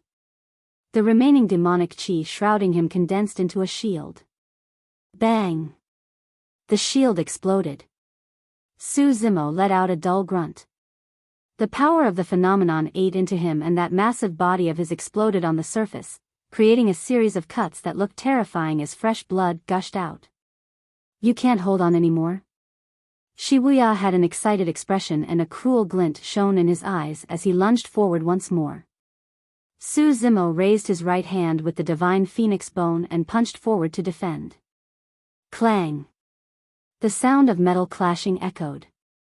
Although the glass divine light was not shattered by the divine phoenix bone, the rainbow light spilled everywhere. When Zimo's bare arm was exposed to it, it turned into pieces of crystallized flesh. The color on Zimo's face drained as he spat out a mouthful of fresh blood. While the divine phoenix bone was unyielding, it was not omnipotent. He could not control the divine phoenix bone. He could not release its true strength as well. "Die!" Wuya hollered once more domineeringly. The glass saber descended from the skies, looking as though it was about to cut through the void and sever all life before it. Am I going to be defeated just like this? Against the suppression of that formidable power, Zimo's features looked somewhat contorted as he howled from the depths of his heart, "I'm not willing." On the surface, this was a clash between two paragons. However, in reality, this was more like a face-off between immortals and demons. It was more like a fight between the legacy of Dai Yu and the ancient super sects. There were some things that Dai Yu would definitely not say to Zimo given her personality. However, she had already expressed her intentions through her actions. "Since fate did not allow you to attain immortality cultivation, I'll alter fate for you. Since Iridescent Cloud's palace doesn't want you, I'll impart to you my skills and allow you to be stronger than all the successors of the super sects in this world." This was Dai Yu's pride. It was now also Zimo's pride.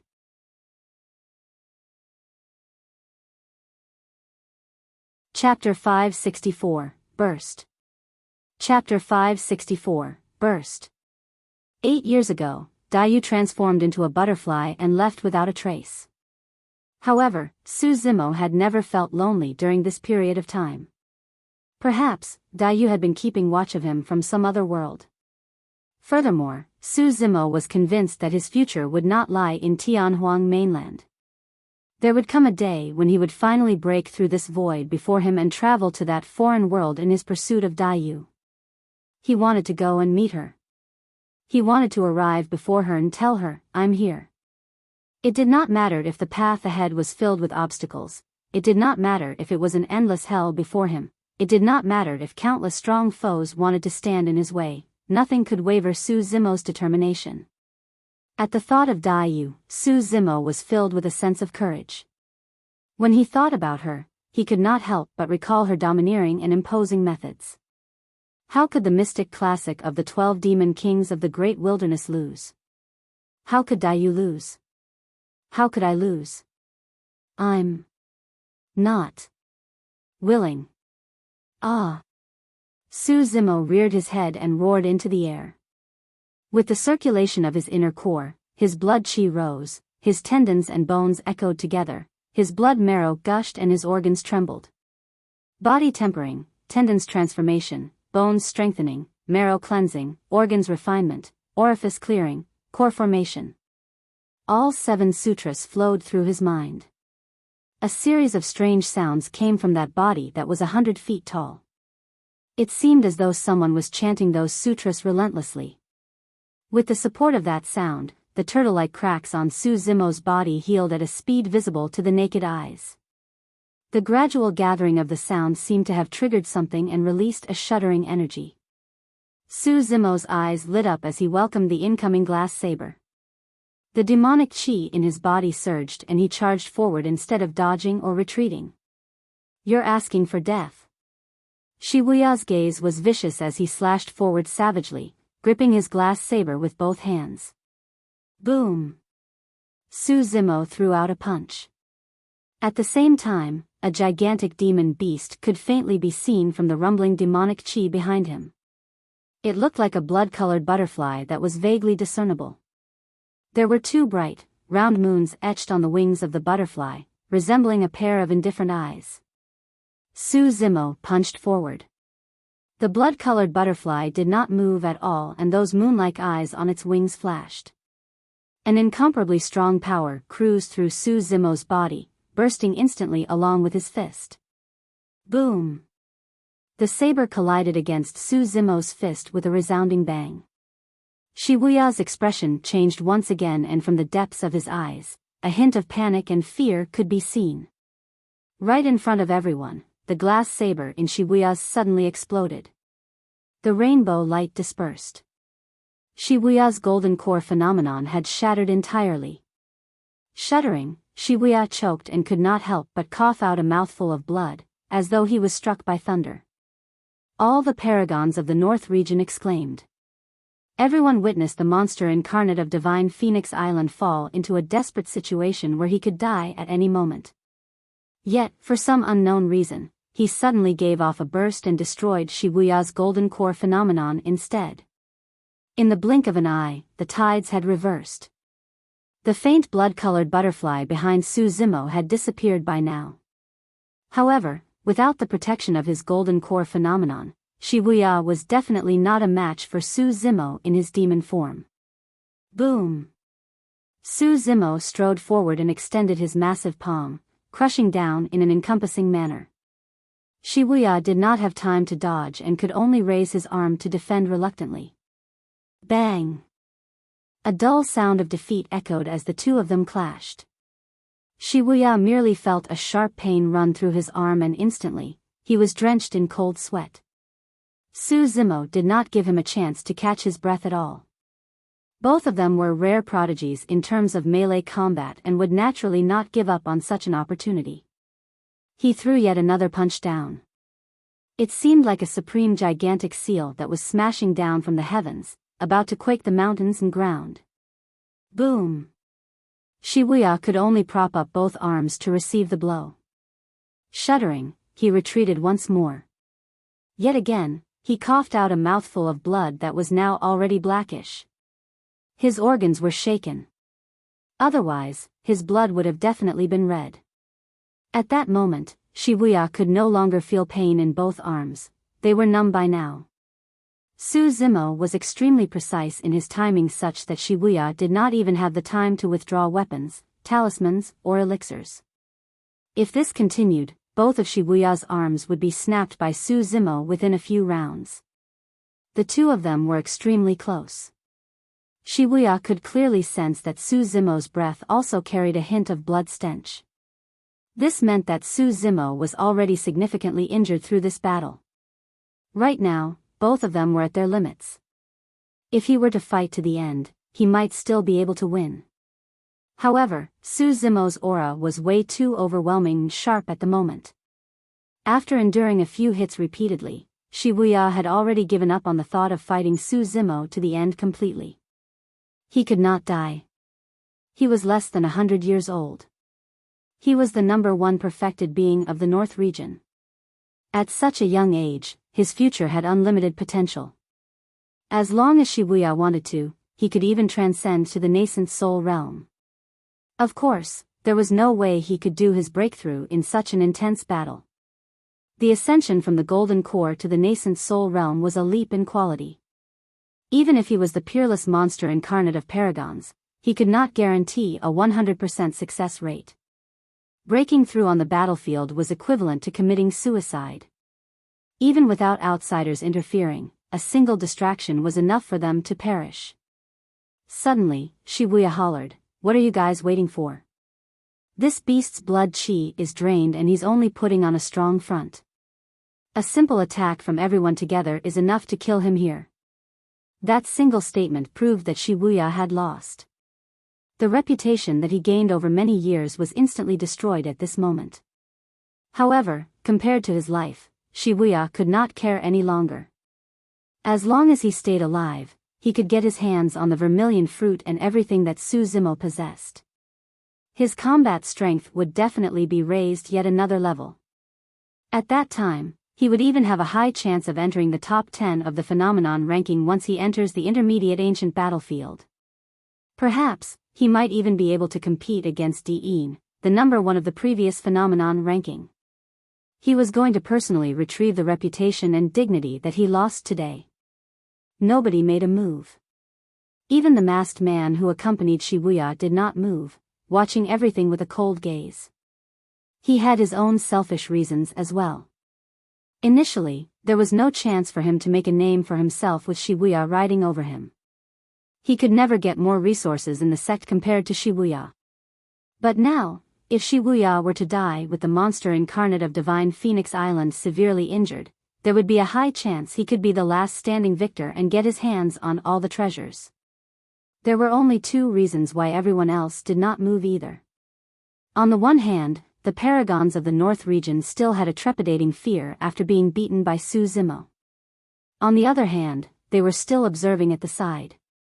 In a fight between 2 tigers, one was bound to get hurt. The wisest decision was for everyone to observe the battle from afar.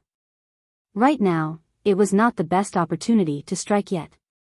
Taba Feng, Murong Wushuang and the others were expressionless, but they gloated internally. The fight for the vermilion fruit had been tumultuous up till this point, and now, yet another change had happened in the situation. Initially, it was already extremely fortuitous if they could survive, and there was no chance for them to get their hands on the vermilion fruit. But now, the tides had reversed. Any of them could end up as a big winner.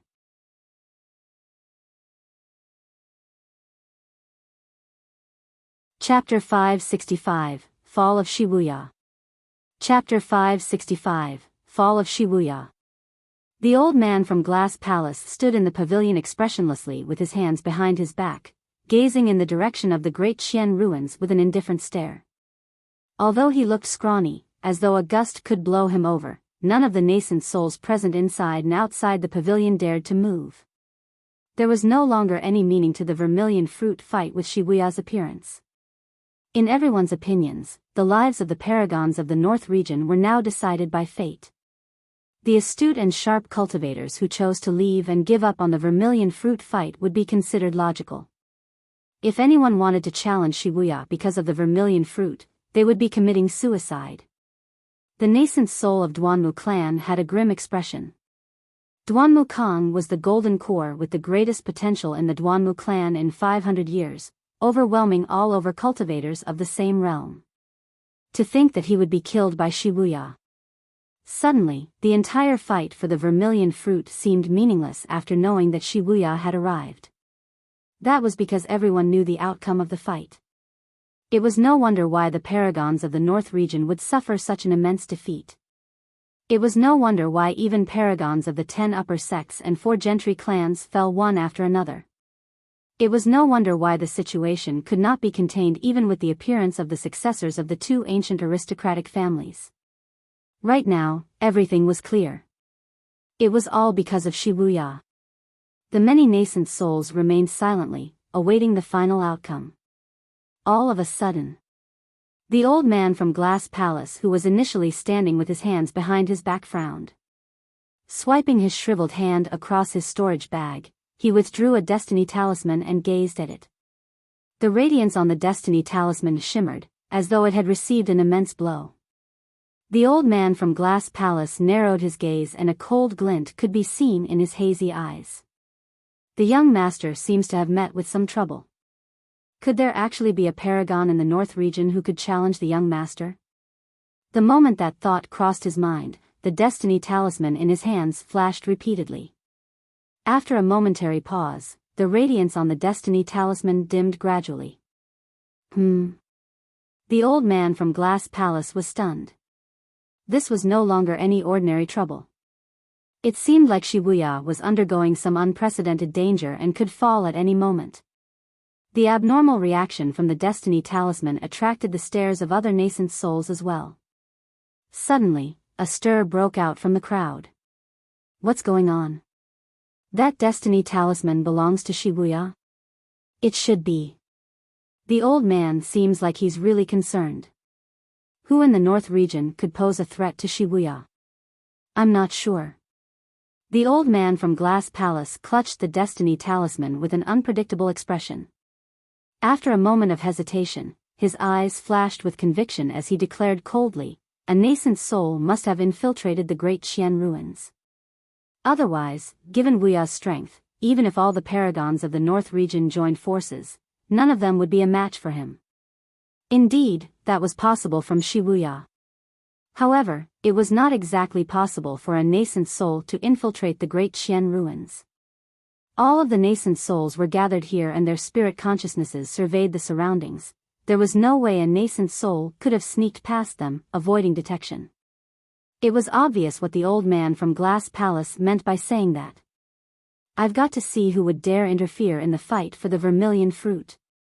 The old man from Great Jian ruins soared into the air, turning into a streak of light that burst towards the Great Jian ruins. The other nascent souls were already impatient to begin with and wanted to check out what was going on in the Great Jian ruins. Countless nascent souls could vaguely sense that the situation was not as simple as they had imagined. Countless figures soared into the air. In the center of the ruins, the fight between the two monster incarnates was still ongoing. Wuya was drenched in sweat and retreated continuously, panting in a wretched state. Zimo was not in a great state either. Many paragons could clearly sense that Zimo's movement was getting more sluggish and his blood qi was drained. From the initial height of 100 feet tall, he was now only 2 meters tall. He was at the limits of his stamina. Even so, he did not have any intention of stopping. Zimo's eyes shone viciously. Even with his inadequate stamina, he was still suppressing Wuya with his aura. Every single punch landed with his full strength. Wuya had a menacing stare as he snarled, "Beast, can't you tell that everyone is watching with coveting eyes, trying to reap the rewards from our fight? Even if you kill me, you'll be killed mercilessly." Ha! Zimo sneered, revealing a set of pearly whites as he replied coldly, "For calling me a beast, I'll slaughter you first before thinking about anything else." "You're a lunatic." Wuya cursed.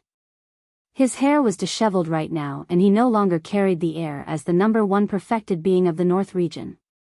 Snap! Zimo threw yet another punch. Instinctively, Wuya raised his arm to defend and the sound of a snapped bone could be heard. Pust! Wuya gasped from the pain and his expression changed starkly. He had cultivated the glass mental sutra constantly and his body was not weaker than weapons a long time ago. He might not even be hurt if he was struck by a supreme-grade spirit weapon.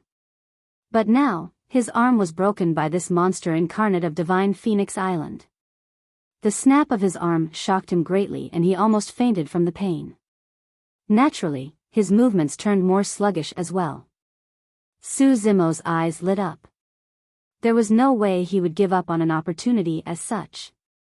Closing in domineeringly, he arrived before Wuya in a flash. Ah! Wuya howled and exerted the last of his strength, thrusting the only elbow that was left fiercely towards Zimo like a gigantic spear. Wuya could sense the aura of death. This was his final gamble before his death. Throughout history, there had been countless cultivators who gained the advantage the entire time only to be murdered in retaliation at a critical moment. Even with his stamina exhausted, that single elbow thrust was definitely enough to create a gigantic hole in Zimo's body. At that time, both of them would stand an equal chance at victory. Unfortunately, Zimo seemed to have predicted it. The moment he arrived before Wuya, with a distance of less than a feet, Zimo's body suddenly turned flexible. Like an anaconda, he wrapped himself around Wuya's body. That move was extremely unexpected. Right from the beginning, Zimo's attacks had always been tough and unyielding. But now, with that sudden change, Wuya's final gamble missed. At that moment, Zimo took a deep breath with his body wrapped around Wuya. To the many paragons, it seemed like there was truly an anaconda that was coiling itself around Wuya's body. It breathed in and its body expanded as it reared its head and hissed, as though it wanted to devour the sun and moon. Anaconda coil. That was a killing move from the mystic classic of the 12 demon kings of the great wilderness. It was a move that exemplified the limits of the flexibility of one's tendons. Pang! Pang! Pang! Zimo's body sounded as though an ancient god of war was strumming a bow. Unable to move at all, Wuya opened his mouth and a weird ee sound echoed from the depths of his throat, as though he was trying to breathe. One of the reasons why Anaconda Coil was a killing move was because it could suffocate someone. Wuya's eyeballs were bloodshot and bulged out as his face turned a frightening shade of purple due to the prolonged asphyxiation. Crack! Crack! Crack! The sound of bones cracking echoed. Wuya's tendons and bones were snapped by Zimo's anaconda coil. That body which could be described as perfect was now contorted in an indescribable state, looking absolutely miserable with completely smashed tendons and bones without any trace of life. Wuya's gaze dimmed and his head tilted to the side, dying on the spot.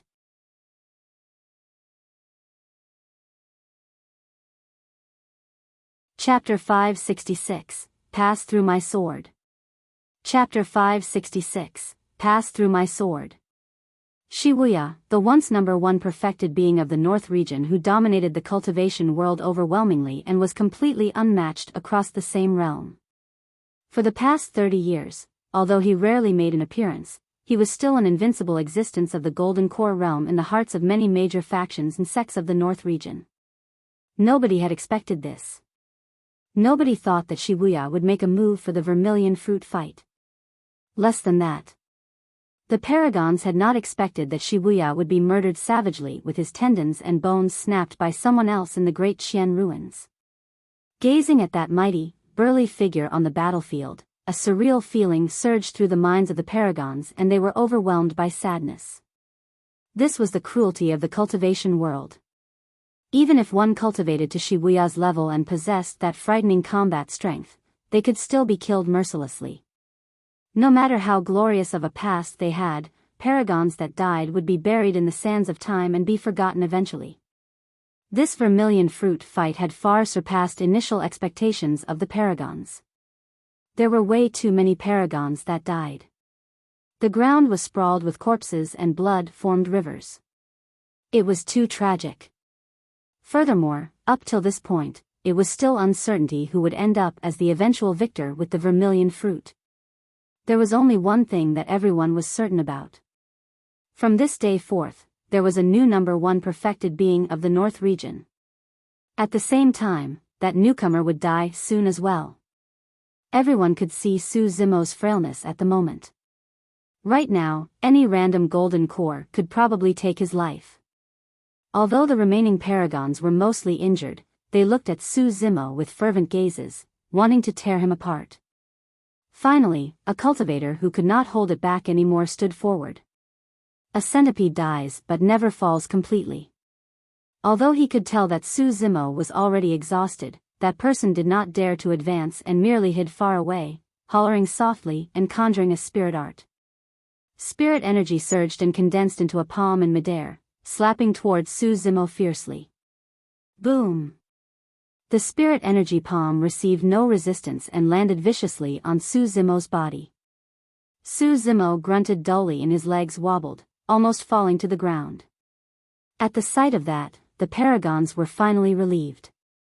Fufu, so that's all there is to the legendary #1 monster incarnate. There's also a time when he's exhausted.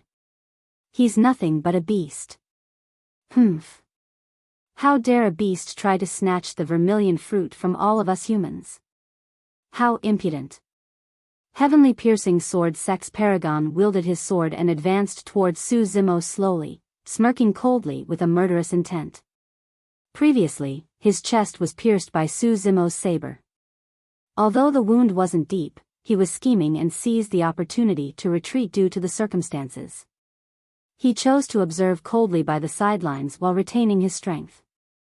During this period of time, with the help of elixirs such as the blood-curing pill, the wound before his chest had mostly recovered. At this moment, all the paragons were wounded and could not release their golden core phenomenons in a short period of time. The only one truly of threat to him was the masked man from Glass Palace. However, Heavenly Piercing Sword Sex Paragon could tell clearly that the masked man was at early stage golden core. He would definitely have the advantage if the two of them were to fight. The reason why he chose to stand out now was naturally to control the situation and suppress everything so that he could take advantage of the situation. Beast, why aren't you cocky anymore? Clang. Heavenly Piercing Sword Sex Paragon withdrew the sword hanging on his waist and slashed forward. A milky-white sword beam flashed by. Instantly, a gash appeared on Zimo's thigh. Although it wasn't very deep, fresh blood seeped out right away. The reason why Heavenly Piercing Sword Sex Paragon did not aim to kill with that attack was clearly because he wanted to humiliate Zimo and trample on his dignity. Zimo did not move at all, as if he did not even have the strength to dodge. Although his face was pale, his eyes burned brightly in a terrifying manner. He was truly drained after killing Wuya. Furthermore, Wuya was a perfected golden core, the #1 perfected being of the North region. He was truly someone with frightening strength and had an extremely terrifying physique after cultivating the Glass Mental Sutra. After the repeated head-on clashes, Zimo had suffered rather serious injuries. Thin tears were appearing on his organs. If Wuya could endure for a little more, he might not have been the one who died. At that moment, Zimo did not retaliate and was merely silently healing up and recovering his stamina. He had the mystic gold silk armor, be it the spirit art of the first cultivator or the slash from Heavenly Piercing Sword Sex Paragon, both were external injuries that did not manage to hurt him at the core. Zimo had trump cards left as well. If he were to release them, the entire world would be overturned. When Heavenly Piercing Sword Sex Paragon saw that Zimo did not retaliate, he turned even more ferocious and continued forward. The sword in his hand trembled and created a flurry of swipes. Poof! Blood sprayed from Zimo's shoulders once again. Foo-foo. Heavenly Piercing Sword Sex Paragon chuckled, his eyes filled with mockery as he sneered, "Why? You don't even have the strength to fight back now?" Zimo merely smirked without replying. Sigh, to think that such a peerless monster incarnate would end up in such a state. Mu Dongqing shook his head and sighed gently, lamenting. Bai Yuhan remarked softly as well, even tigers and dragons have to suffer if they are trapped. This should be a tribulation in his life as well. If not for Wuya, he would have gotten out of this place long ago instead of being humiliated by these small fries now. He had no help at all. If anyone had stepped forth to offload some pressure from him, he wouldn't have landed in such a miserable state. Mu Dongqing sighed once more. Bai Yuhan nodded. That's right. Who would have the guts to stand beside him now and go against the entire North region? What kind of a monster incarnate is this? Just die. Heavenly Piercing Sword Sex Paragon felt uneasy and did not want to drag things out further. Finally, he made up his mind and slashed forward. His sword was aimed for Zimo's glabella. If that slash struck, Zimo's head would be pierced entirely. Zimo narrowed his gaze. Right as he was about to move, he suddenly frowned with a look of confusion. Buzz! The sound of a sword buzzing rang out. An incomparably brilliant sword beam appeared all of a sudden. That sword beam was magnificent and attracted everyone's attention. However, its speed was way too fast. It happened instantly. Nobody could see where the slash came from. Nobody could identify the trajectory of the slash. Nobody could identify the direction of the slash. However, everyone felt the killing intent from that slash. The sword beam dissipated. Suddenly, the battlefield went silent. The atmosphere turned extremely strange. Heavenly piercing sword sex paragon froze in his steps. His gaze turned dull. After a momentary pause, the long sword in his hand fell and a thin gash appeared on his throat, turning wider and clearer. Poof! A blood mist spewed out. Heavenly piercing sword sex paragon fell stiffly forward, dead. The crowd was in an uproar. Countless cultivators looked all around, trying to seek out the person who attacked. There were not many sword cultivators in the North region. There were even less sword cultivators who could master such a terrifying sword technique to be able to threaten the paragon of heavenly piercing sword sect. Taba Feng and Murong Wushuang glared at a black-robed man in the middle of the crowd with conflicted expressions. They were shocked and surprised, but more than that, they were puzzled. The black-robed man held a pitch-black sheathed sword in his left hand. Slowly, he strode out from the crowd one step at a time. Surveying his surroundings with a hollow gaze that could not focus, he spoke slowly, "Anyone who wishes to kill him will first have to pass through my sword."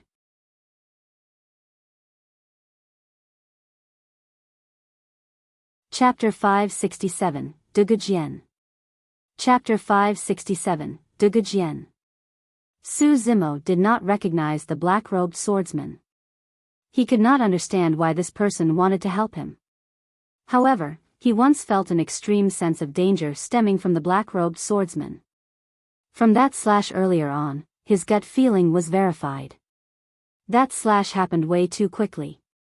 Heavenly piercing sword sex paragon did not even get the chance to release his golden core phenomenon before dying on the spot. Where did this lunatic come from? Humph.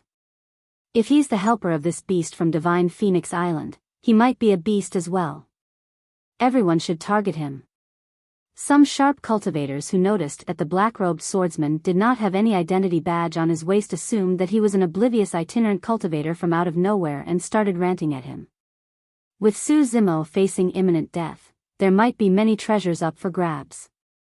Naturally, all the paragons were coveting that and none of them wanted to let up. Everyone, let's attack together. It's not as though this guy could cause a storm. A cultivator beckoned and attacked first. With the first came the second. More cultivators were standing out one after another. Instantly, spirit energy surged and sword beams streaked through the void one after another in a bedazzling manner, shooting towards the black-robed swordsman on the black-robed swordsman like an arrow rain. The black-robed swordsman's right hand moved in a seemingly slow manner towards the pitch-black hilt of the sword on his left hand. The moment his right hand made contact with the hilt, the black-robed swordsman's aura changed all of a sudden. His initially lost gaze suddenly gained focus, resembling two extremely sharp swords. When the cultivators who attacked met with his eyes, they shuddered. Some of them shrieked and closed their eyes hurriedly. Unfortunately, it was too late. Two streams of blood flowed down from their eyes in an extremely chilling manner. A single look blinded those people. What powerful sight he possesses. Su Zimo's heart skipped a beat. After cultivating the mystic classic of the 12 demon kings of the great wilderness, he had already unlocked his eye orifices and cultivated a pair of demonic eyes with extremely powerful sight. Even the enraged diamond gaze of the Buddhist diamond monastery and the bewitching eye of the fiend sect's pure maiden sect could not affect his mind. However, Su Zimo's demonic eyes had yet to reach the level of releasing such a terrifying killing power with just a single look. He lamented internally, "I wonder how that person managed to cultivate such a frightening pair of sword eyes." The black-robed swordsman's gaze had always been lost and unfocused, looking listless. Yet, the moment he held his sword, nobody could ignore his killing intent and the edge in his gaze. Buzz. A buzz reverberated through the world. The unparalleled sword beam from earlier on reappeared with a bedazzling radiance. Cling. Clang. A metallic sound could be heard. The many flying swords darting over from midair were all shattered. The sword beam flashed for a moment.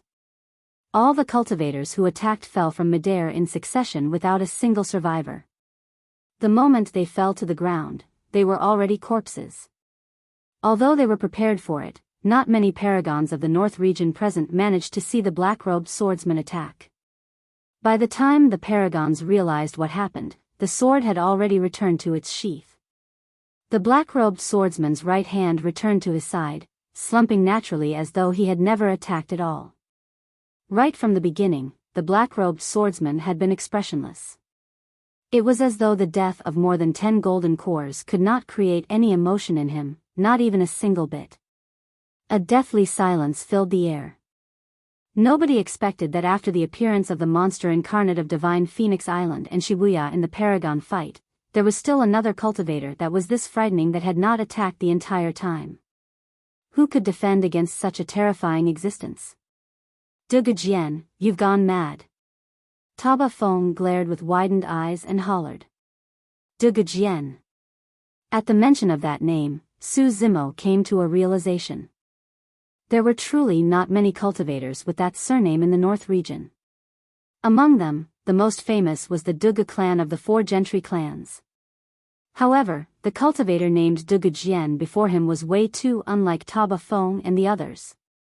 Notwithstanding the fact that he did not have an identity badge on his waist, he was not accompanied by a single clansman at all. From Dugu Jian, Zimo sensed a sort of loneliness and desolation, a feeling that he could not fit in with this world at all. It seemed as though Dugu Jian had nothing else in his world apart from that sword. He required nothing but his sword. That mental fortitude was the only thing capable of cultivating such a pair of sharp sword eyes and a sword technique that was this terrifying and lethal. Dugu Jian, that monster incarnate of Dugu Jian, is a beast and isn't human. Are you going to represent the Dugu clan and stand on his side? Ouyang Xiaoyu of the ancient aristocratic family asked coldly. I am me. What does it have to do with the Dugu clan? Dugu Jian's voice was calm as he turned around to look at Ouyang Xiaoyu. He was still expressionless as ever. However, there seemed to be a hint of mockery in that hollow gaze of his. He was mocking Ouyang Xiaoyu's inability to understand such a simple concept. I am me. What does it have to do with others? Instantly, Ouyang Xiaoyu was speechless. Murong Wushuang frowned slightly. Looking at Dugu Jian not far away, she could not help but ask, why? Just can't stand it.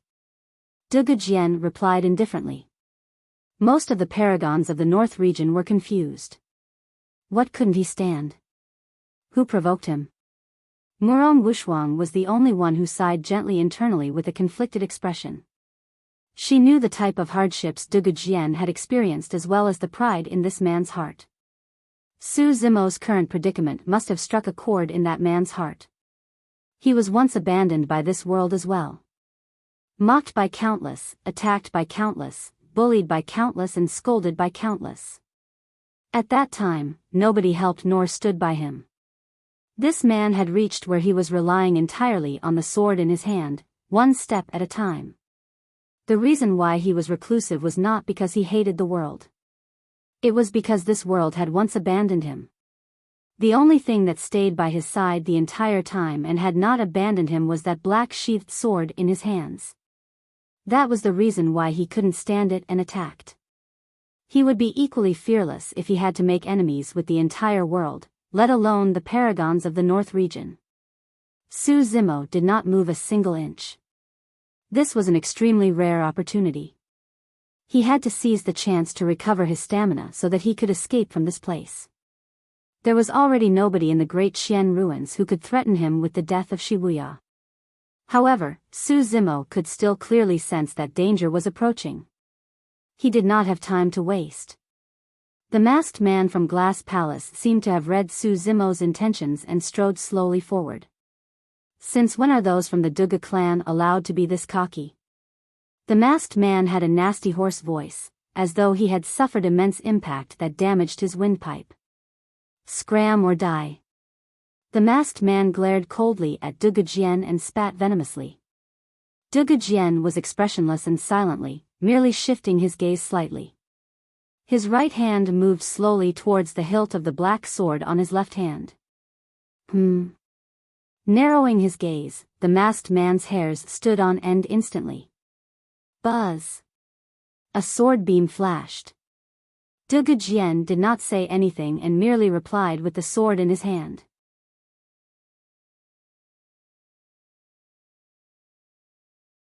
Chapter 568, Arrival of the Nascent Souls. Chapter 568, Arrival of the Nascent Souls. The masked man bolted away at an extremely fast speed. He had already vanished from his original position almost at the same time as the arrival of the sword beam. It was entirely silent. Crack. Crack. Crack.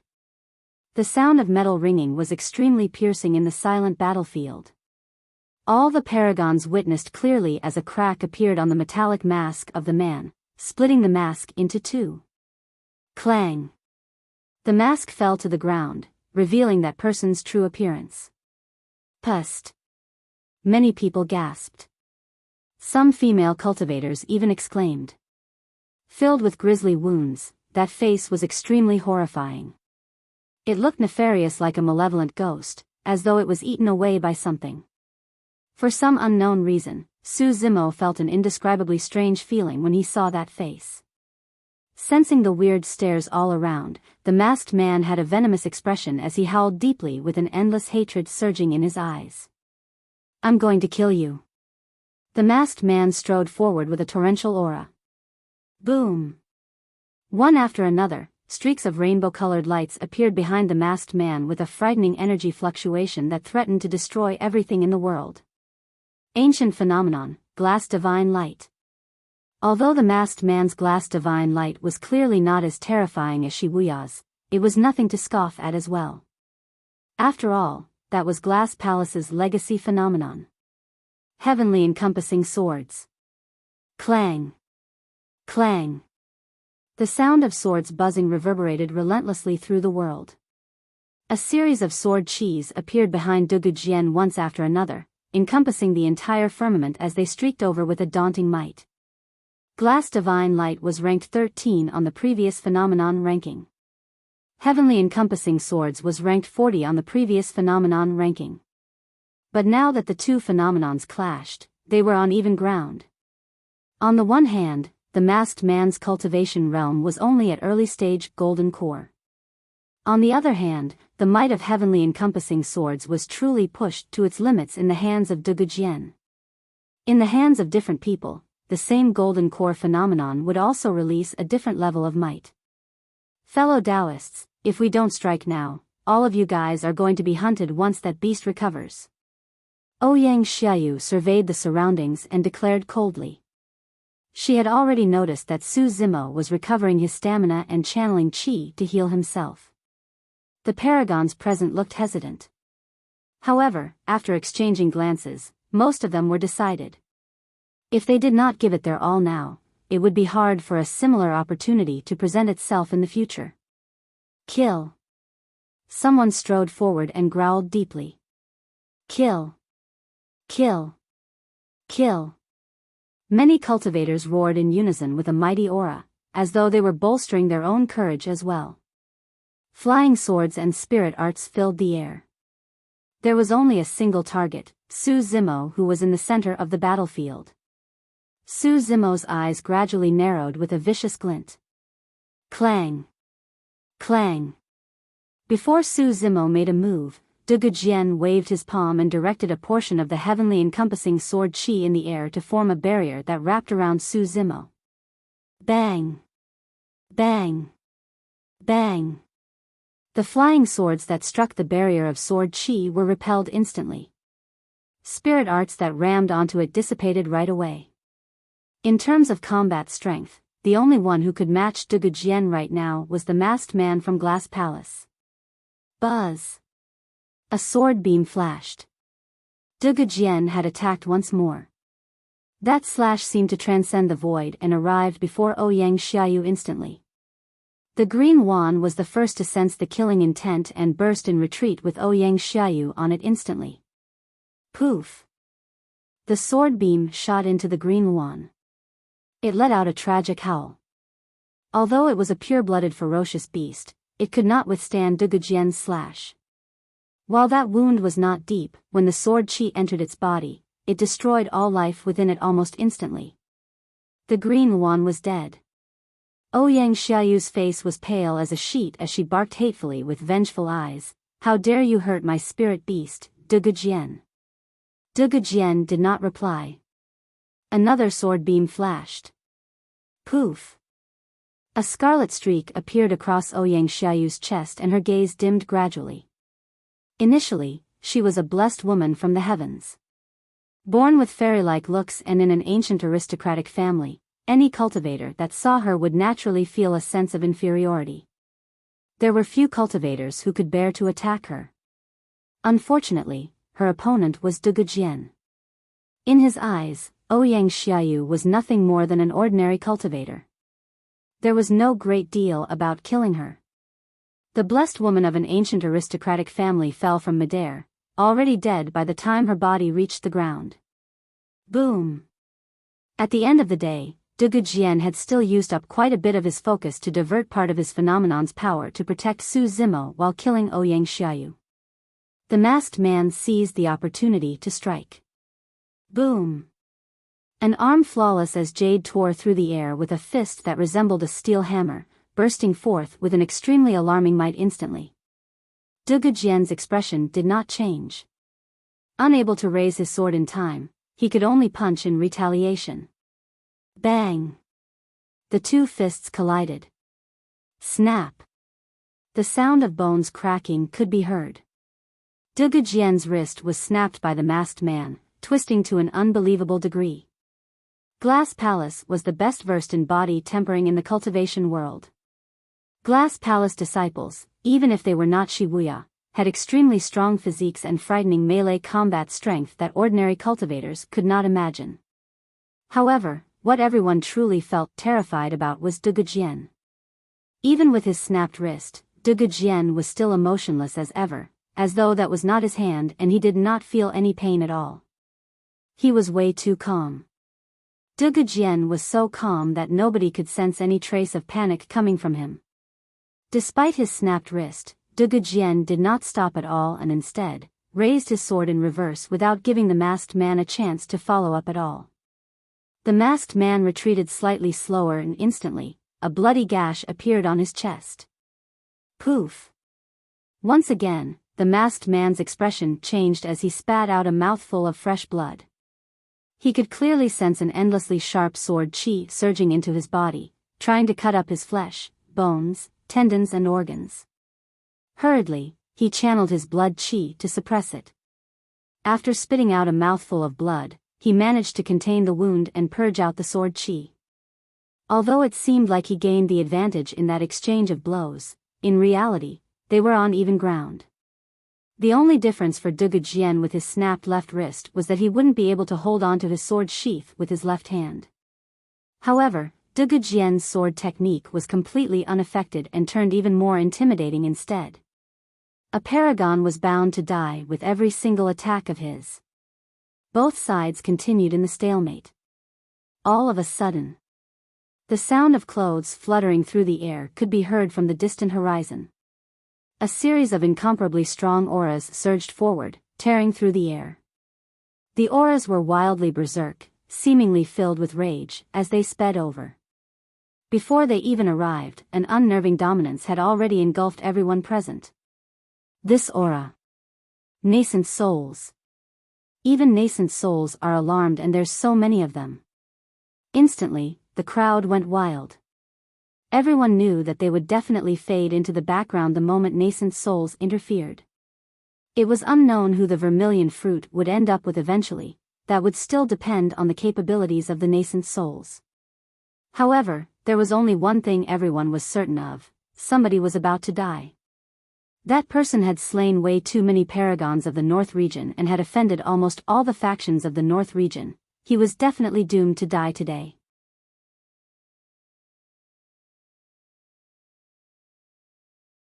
Chapter 569, Exposed. Chapter 569, Exposed. The might of the gathered nascent souls was horrifying, and all of the cultivators fighting stopped, not daring to act recklessly. The old man from Glass Palace was the first to arrive, and his expression was terribly dark. Although he had already rushed over with all his might after noticing that something was amiss, it was still too late. Wuya's destiny talisman was already shattered on his way here. Who was the person who could kill Wuya? There was definitely no golden core in the north region who could be a match for Wuya. Even if a nascent soul managed to avoid them and infiltrate the great Jian ruins, wasn't there a chance for Wuya to escape if he could not defeat his foe? That was impossible. In the blink of an eye, the various nascent souls have already arrived. Their eyes were filled with endless shock as they looked at the corpses sprawled on the ground. They had expected this vermilion fruit fight to be a cruel test for the paragons of the North region. However, none of them expected it to be this tragic. Wuya's body laid limply on the ground with its tendons and bones snapped. It was already a meat sludge. His eyes were widened, as if even till the moment of his death, he could not believe that he would be buried in these ruins. Duanmu Kang's body was torn into pieces, and his original appearance could not even be seen any longer.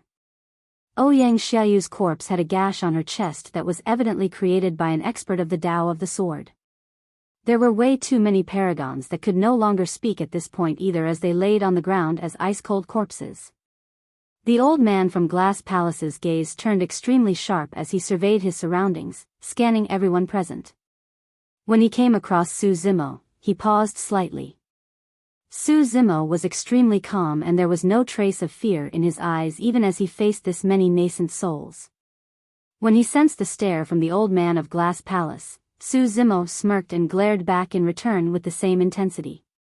What happened here? The perfected lord of Taba clan could not help but holler loudly, asking. Taba Feng pointed at Zimo and shouted, "It's all because of him. He's the monster incarnate of Divine Phoenix Island from the ancient battlefield." That's right. He was the one who killed most of the fallen fellow Taoists of the Golden Core realm. The expressions of the nascent souls changed slightly. The monster incarnate of Divine Phoenix Island. To think that the monster incarnate of Divine Phoenix Island would actually arrive in the North region after leaving the ancient battlefield. It was no wonder. It was no wonder why the paragons of the North region met with such a great calamity. This monster incarnate of Divine Phoenix Island was truly scary. Even just at early stage Golden Core realm, he was able to kill the number one perfected being of the North region, Wuya. Who else could be a match for him? The many nascent souls stared at Zimo with somewhat weird gazes. Apart from hatred, there seemed to be something else. It was more like greed. Their gazes resembled the way the golden cores looked at the vermilion fruit. Many of the nascent souls instinctively looked towards Zimo's right hand.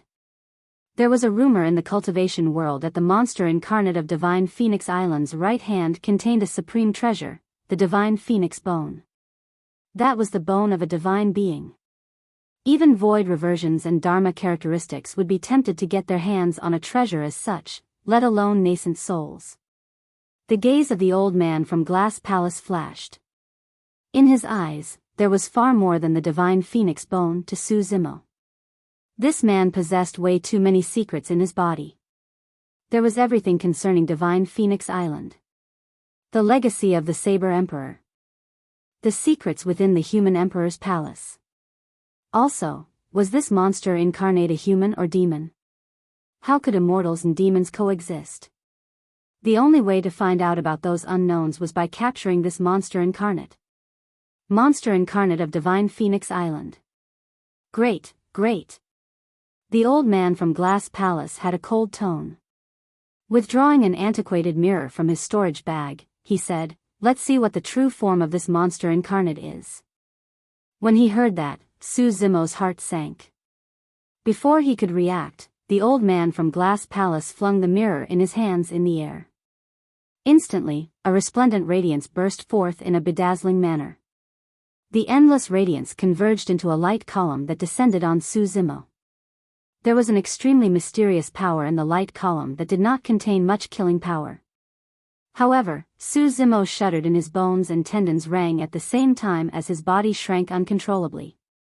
His face and features started changing. Under countless gazes, an elegant face was revealed.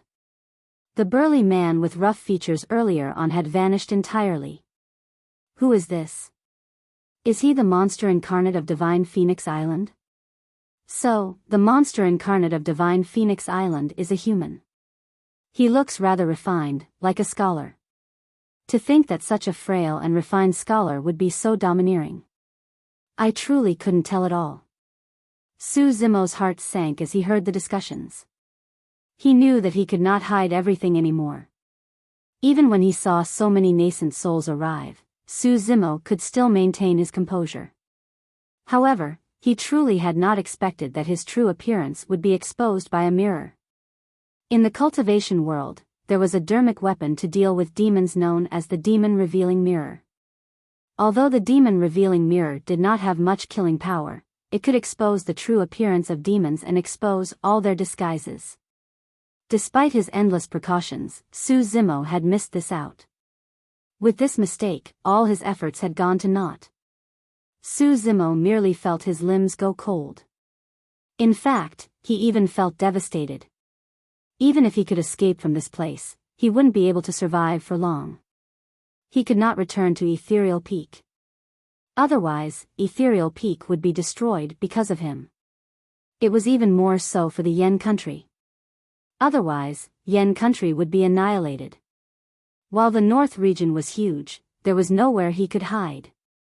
It was even less possible for him to escape from the North region. At Golden Core Realm, even if he were to sprint day and night without eating or drinking, it would take him hundreds of years. Furthermore, he would have to deal with the hunt from various major factions and sects. As long as the matter of his immortality and demonic double cultivation was revealed, nobody in this world could protect him. From this day forth, Zimo would have to take on the world as his enemy single-handedly. Most of the cultivators present had not seen Zimo personally before. However, in the vast crowd, there were some cultivators who shuddered with looks of disbelief. They were so shocked that they nearly exclaimed, "It's him! To think that it's him!" Mu Dongqing was astounded and could not help but murmur to himself. Bai Yuhan clutched her cherry lips with a disbelieving expression, unable to speak at all. At that moment, both of them finally understood something. It was no wonder why Zimo was able to cultivate to the legendary Extreme Foundation Establishment realm, the second person after the human emperor to do so.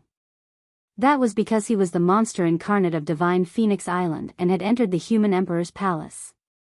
So, it's you. Blaze Columbus Valley's Wang Yan's eyes lit up as he recognized Zimo immediately.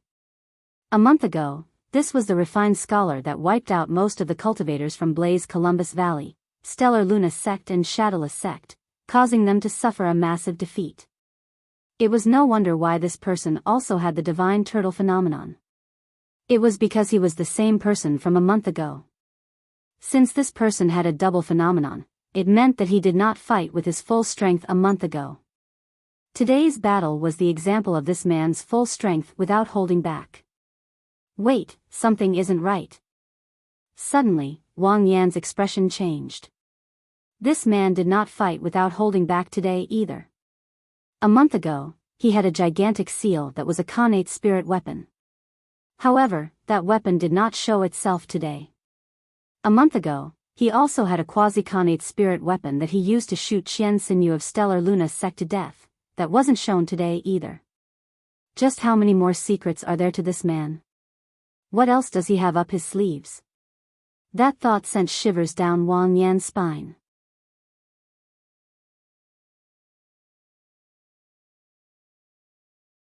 Chapter 570, Even Nascent Souls Won't Be Able to Protect You.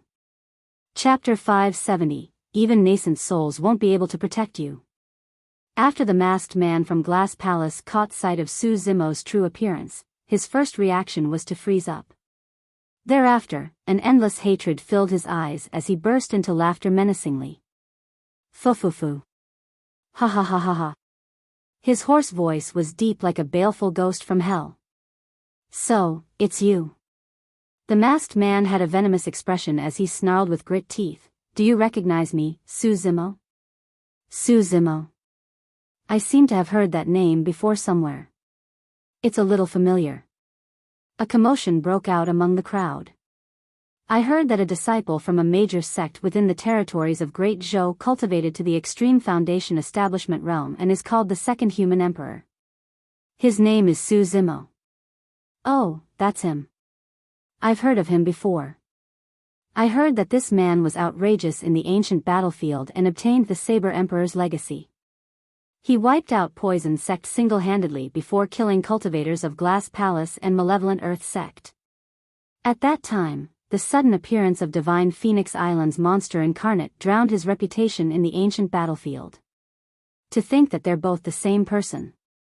Now that things had come to this, Su Zimo calmed down instead. With a cool gaze, he looked at the masked man slowly, as though he was trying to discover something. Why? You can't recognize me?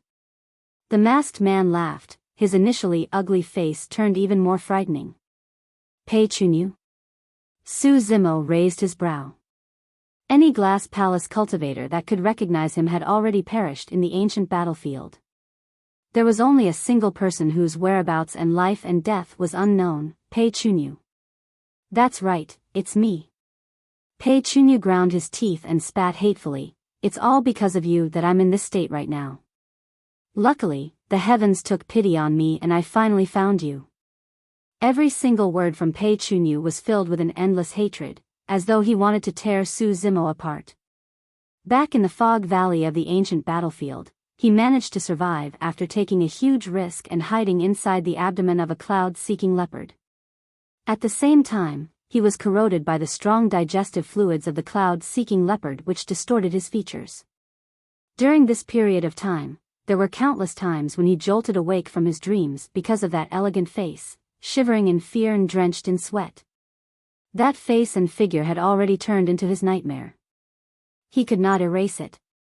Su Zimo, you were domineering and invincible across the same level in the ancient battlefield. I'm sure you've never imagined that this day would come, have you?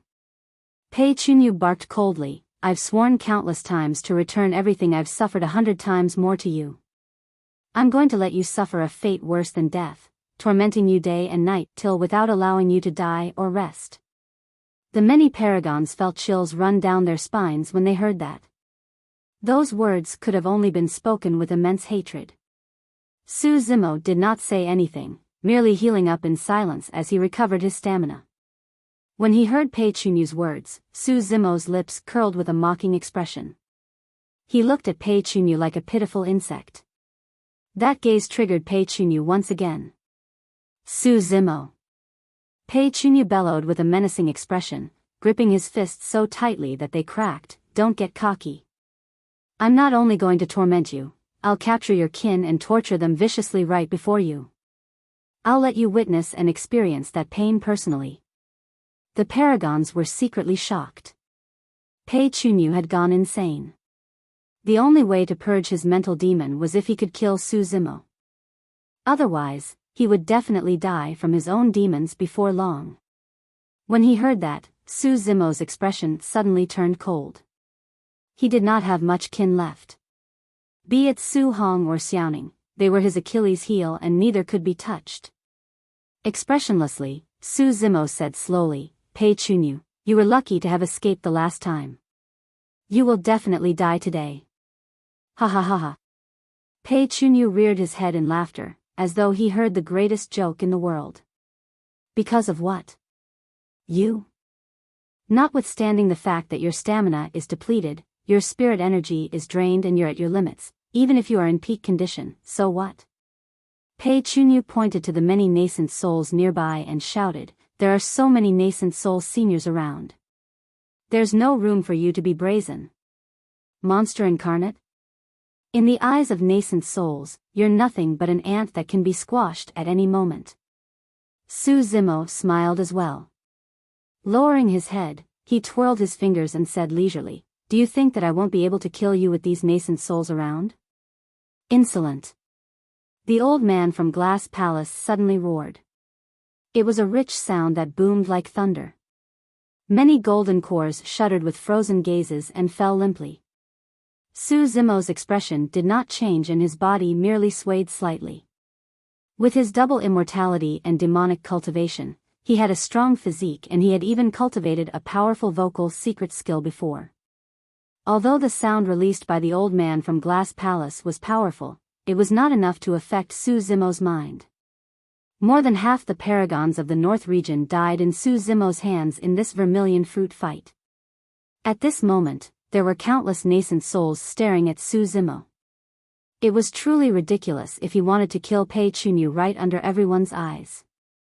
However, Pei Chunyu had to die no matter what. Zimo was extremely clear about that. He knew that if he allowed Pei Chunyu to survive, it would bring about unimaginable trouble for him, Su Hong and Xiaoning. For other people, this short period of rest would not amount to much difference. However, for Zimo, this was enough for him to stabilize his wounds and recover some stamina. Pei Chunyu, let me tell you one last thing. Zimo had a cold, murderous gaze as he said coolly, even nascent souls won't be able to protect anyone that I want to kill. Swiping his palm across his storage bag, a gigantic, shiny golden seal appeared in his palm. The Khanate spirit weapon, Coiling Dragon Seal. In just this short period of time, Zimo had already recovered some spirit energy. His dantian circulated and spirit energy surged into the Coiling Dragon Seal. Go! Zimo flung his arm and the 6 bedazzling spirit patterns on the Coiling Dragon Seal shone as it descended fiercely onto Pei Chunyu. It was frightening, like a blazing sun. Pei Chunyu's expression changed starkly. He had not expected Zimo to be this decisive and attack him even under the watchful gazes of nascent souls. More than that, he thought that Zimo was clearly exhausted earlier on. And yet, Zimo had already recovered to this extent in this short period of time. How strong were his regeneration capabilities? The gigantic seal crushed down, engulfing Pei Chunyu and almost sealing every possible escape path for him. How dare you! The old man from Glass Palace roared and waved his sleeves. Swoosh! Instantly, the sleeves stretched dozens of feet along with the wind, blanketing the heavens as it wrapped around the descending blazing sun in midair. Although the blazing sun was scorching, it could not burn through the sleeves of the old man from Glass Palace.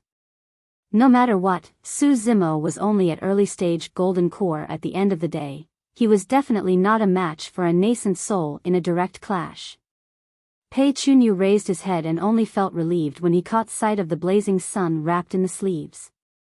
If not for his sex senior, he might have truly been killed by that gigantic seal earlier on.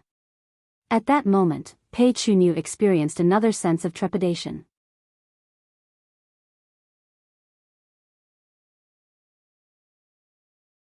Chapter 571, Kill. Chapter 571, Kill. Something isn't right. Pei Chunyu's heart sank. Given Zimo's determination to kill him, how could his attack be this simple? Could Zimo truly be naive enough to think that he could kill him with just a Khanate gigantic seal under the watch of so many nascent souls? That was impossible. Zimo must still have tricks up his sleeves. Instinctively, Pei Chunyu turned his gaze towards Zimo. His pupils could not help but constrict violently right away. Unknowingly, a milky-white gigantic bow had already appeared in Zimo's hands. The bowstring was already drawn. 5 spirit patterns shone on the gigantic bow. If one were to pay attention, they might even vaguely catch sight of a 6th spirit pattern that, although illusory, was extremely blinding. To Pei Chunyu, it seemed like Zimo was hugging a round moon in his embrace at that moment. That round moon was pierced by an ice-cold arrow. Dark black in color, the arrow shimmered with a faint golden glow. Behind that black gold arrow, Pei Chunyu caught sight of a firm wrist and a pair of brilliant eyes. Those eyes seemed like they were looking at a dead man. The next moment, Pei Chunyu truly sensed the feeling of death. The black gold arrow was getting closer and closer to him. Pei Chunyu could clearly see the chilling glow on the arrow tip. By now, the elegant face behind the arrow had already turned blurry. The black gold arrow arrived in the blink of an eye. Although Pei Chunyu had clearly seen it, he realized that he was rooted to the spot, unable to budge at all. Save me. His eyes were filled with fright as he howled from the depths of his throat. It was too fast. The arrow was fired almost the same time as when the old man from Glass Palace wrapped his sleeves around the coiling dragon seal. Such guts! The old man from Glass Palace bellowed in rage. He had not expected Su Zimo to still have such a terrifying move left after releasing a Khanate spirit weapon. Initially, the black gold arrow only shone with a single gold streak. However, the moment it left the bow, 6 spirit patterns appeared on its body. The light was blinding. Pust! The paragons in the crowd gasped. An early-stage golden core had actually summoned 2 Khanate spirit weapons. Wuya only had 1. Even the nascent souls of the North region were shocked. A Khanate spirit weapon. That was a true killing weapon. The burst-killing power from a Khanate-grade arrow fired from a quasi-Khanate gigantic bow was more than enough to kill most of the golden cores present instantaneously. Even a cultivator of Wuya's level might not be able to escape unscathed. Furthermore, Pei Chunyu was only at early-stage golden core. He was more than a single realm weaker than Wuya in terms of strength. Everywhere the black gold arrow passed, the surrounding spirit chi would be drawn into the arrow, leaving a streak of forbidden area made of spirit chi that propagated the black gold arrow to an even faster speed. The old man of Glass Palace wanted to step in and stop things, but he was already too late. Turning into a cold streak of light, the black gold arrow arrived instantly. All of a sudden, the jade pendant on Pei Chunyu's waist seemed to sense something and shone brightly, releasing a mysterious power. An almost transparent barrier was formed around Pei Chunyu. Boom! When the black gold arrow struck this barrier, a deafening bang reverberated through the entire place. Crack! Crack! Crack! Instantly, a series of cracks rippled through the jade pendant. The jade pendant was an expendable defensive spirit weapon and was extremely rare. This was given to Pei Chunyu by his grandfather on the way here and could defend against the full-powered attack of a peak golden core. Even Wuya wouldn't be able to shatter the barrier formed by the jade pendant in a single blow. However, that arrow pierced the jade pendant right away. The black gold arrow was repelled. Pei Chunyu let out a breath and his eyes were filled with relief. He was saved after that arrow was blocked. That was because with a nascent soul of Glass Palace present, Su Zimo would definitely not get a second chance to strike again. Suddenly, a black gold glint streaked past the corner of Pei Chunyu's eyes. It looked familiar. Poof! In his moment of distraction, Pei Chunyu felt a sharp pain in his chest. Instinctively, he looked down. His chest was already punctured with a grisly wound and blood spurting out like a fountain. Bam! The sound of a bowstring quivering only reached Pei Chunyu's ears by then. That strike was way too fast. Before the sound of the bowstring arrived, he was already shot by the black gold arrow. When he heard the trembling sound of the bowstring, Pei Chunyu instinctively thought of something. Earlier on, Su Zimo did not shoot a black gold arrow. He shot 2. The 2 black gold arrows stuck close to one another, front and back. Because the arrows were so fast that they transformed into a chilling streak of light, everyone mistook that it was only a single black gold arrow. The first arrow tore through Pei Chunyu's barrier. The second arrow was to take his life. The combination of the quasi-Khanate gigantic bow and Khanate black gold arrow rendered Pei Chunyu's supreme-grade defensive spirit weapon to paper. That single arrow swept away every trace of life within Pei Chunyu's body. Su Zimo lowered his arm and put away the moon concealment bow into his storage bag with a calm expression without any emotions in his eyes. That was a display of extreme confidence. If I want to kill you, you will definitely die. It was dead silent on the battlefield such that a pin drop could be heard. It wasn't just the golden core paragons of the North region, even the nascent souls had not expected an early-stage golden core to kill a cultivator of Glass Palace right before their very eyes. The process seemed simple and instantaneous. However, the read of the situation, attention to detail and precision of timing were all perfect. Any single delay and this monster incarnate of Divine Phoenix Island wouldn't have gotten the chance. The end result was the death of Pei Chunyu. It was exactly as the monster incarnate had said, even nascent souls won't be able to protect anyone that I want to kill. Taba Feng, Murong Wushuang and everyone else were even more shocked. It was only at that moment when they realized that there was nothing exaggerated about how Su Zimo single-handedly defeated the paragons of the immortal, Buddhist and fiend sects beneath the human emperor's palace, nor was it due to luck. This man had way too many tricks up his sleeves. They seemed to be endless. Suddenly, a ridiculous thought flashed through the minds of some people. Could this monster incarnate manage to escape alive? Impossible. Those cultivators denied the thought. There were so many nascent souls here that have long sealed every single escape path of Su Zimo. No matter if he wanted to fly up above or burrow down beneath, there was no way that man would be able to escape alive. More than 5 kilometers away from the great Xian ruins, a middle-aged man stood in the air. The man's complexion was a faint golden color and his hands were behind his back, exuding a shuddering aura. Gazing in the direction of the great Zhou dynasty, his eyes shimmered, seemingly in deep thought. All of a sudden, the middle-aged man's expression changed as he slapped his storage bag and withdrew a destiny talisman before looking at it intently. The destiny talisman was already shattered. Like dust, the fragments slipped through his fingers and dispersed. At? The middle-aged man hollered with widened eyes, spewing with killing intent. Whoever killed my grandson, I'll make sure you are torn into pieces and burned into ashes. Spinning around, the middle-aged man sped towards the direction of the great Xian ruins in a flash, vanishing at the edge of the horizon before long.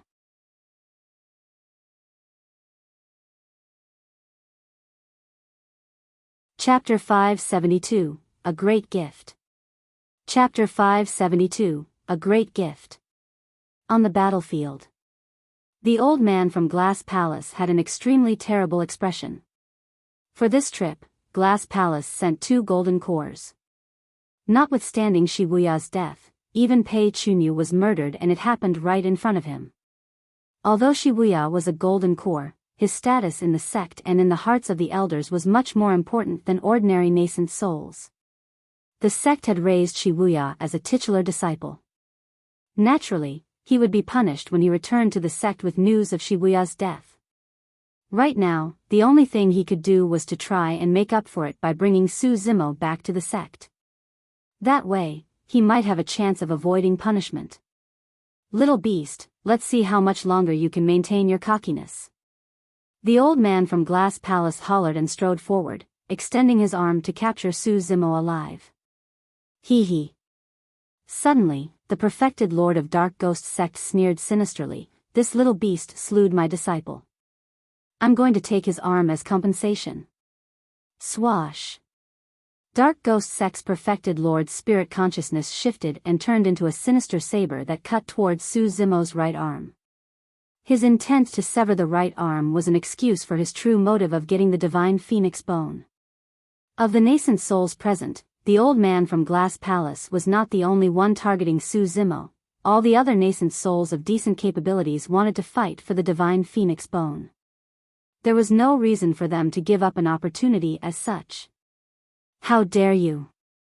The old man from Glass Palace shouted with rage. Hee hee. Suddenly, Duanmu clan's perfected lord laughed. "This little beast is ruthless and murdered my Konger. I'm going to kill him and take his corpse back so that I can account to my clansmen. Our Ouyang aristocratic family is not going to let that little beast off either." Ouyang clan's perfected lord remarked coldly. "Bullshit." Taba clan's perfected lord cursed, "That weakling from your clan was clearly killed by a sword rather than this lad. What rights do you have? In that case, you've got even less rights since your Taba Fong is still alive and well." All the nascent souls moved one after another, all of them wanted to take their share of the loot by getting Su Zimo's right hand. Bang! Bang! Bang! The power of nascent souls collided with a rampant might, filling the skies with resplendent light in a terrifying manner. The frightening power extended and all the golden cores in the vicinity retreated hurriedly in shock, afraid that they might be embroiled in the fight. Su Zimo stood firmly in the center of the battlefield, looking at everything with a faint mockery in his eyes. Everyone, listen to me, there's no need for us to fight with our lives here. Murong Clan's perfected lord suddenly said, how about splitting that lad's divine phoenix bone into pieces and divide it evenly? That's good. I agree. Some nascent souls agreed readily. No. The old man from Glass Palace stroked his beard fiercely and an intimidating power exuded from his seemingly scrawny body. With every single move of his, a rainbow light would glow blindingly. Even dermic weapons wouldn't be able to get close to him. He remarked coldly, I'll see who dares to try and challenge Glass Palace for a treasure today. At that moment, a series of cool sighs could be heard coming from the center of the battlefield. Many nascent souls stopped instinctively and turned their gazes over. Scanning his surroundings, Su Zimo said slowly with a calm expression, I've expected all of you to come and I've prepared a great gift. Please kindly accept it. Humph. Stellar Luna Sex perfected lord sneered, little beast, you won't be able to escape today even if you've got wings. Let's see what tricks you have up your sleeves. Escape? Su Zimo smirked with a hint of incredulity in his eyes. Everyone, you may have mistaken something. The many nascent souls frowned slightly. All the paragons of the North region hiding far away froze momentarily as well, confused by Su Zimo's words. Su Zimo continued, I'm not the one who has to escape. It's, you guys. The hearts of many nascent souls skipped a beat. Before his words were finished, Su Zimo slapped the storage bag on his waist and whisked out a bronze square tripod that was more than a meter tall. The tripod was dull and lifeless, filled with cracks. However, its edges were defined as it stood in the world, as though it wanted to pierce the firmaments and tear the ground asunder. Ha ha ha ha. 7 kills sex perfected lord froze for a moment before rearing his head in laughter. He pointed at the bronze square tripod in 7 kills sex hands and asked loudly, You're truly a beast without any brains. Do you really think that you can threaten us with that broken piece of metal?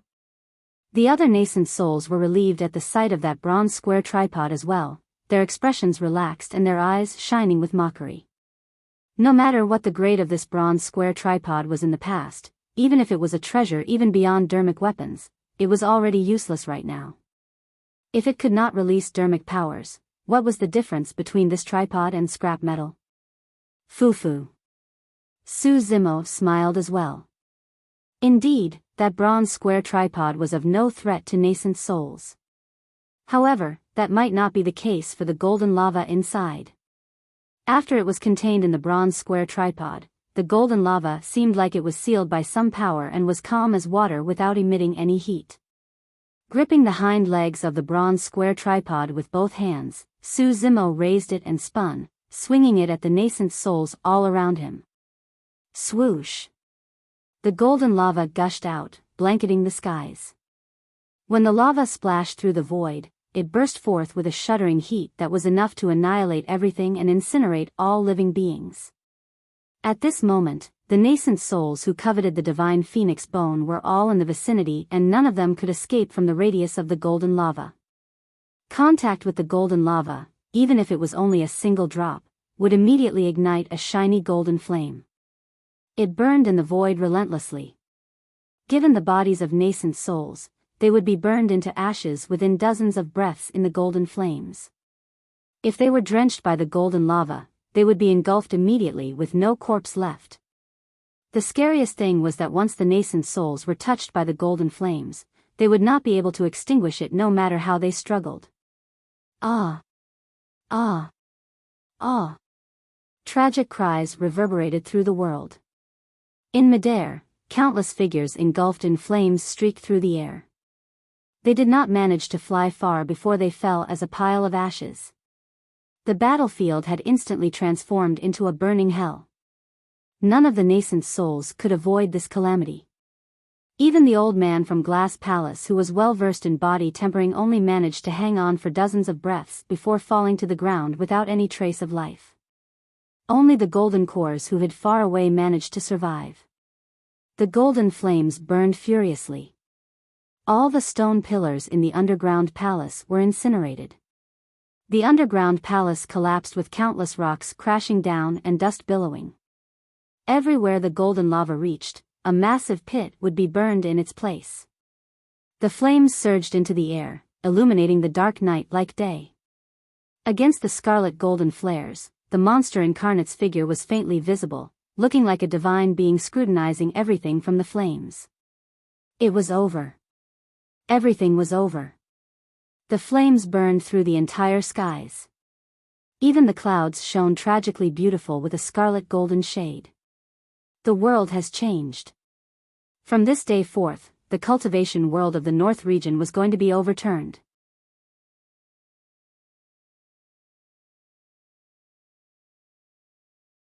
Chapter 573, Tribulation of Life.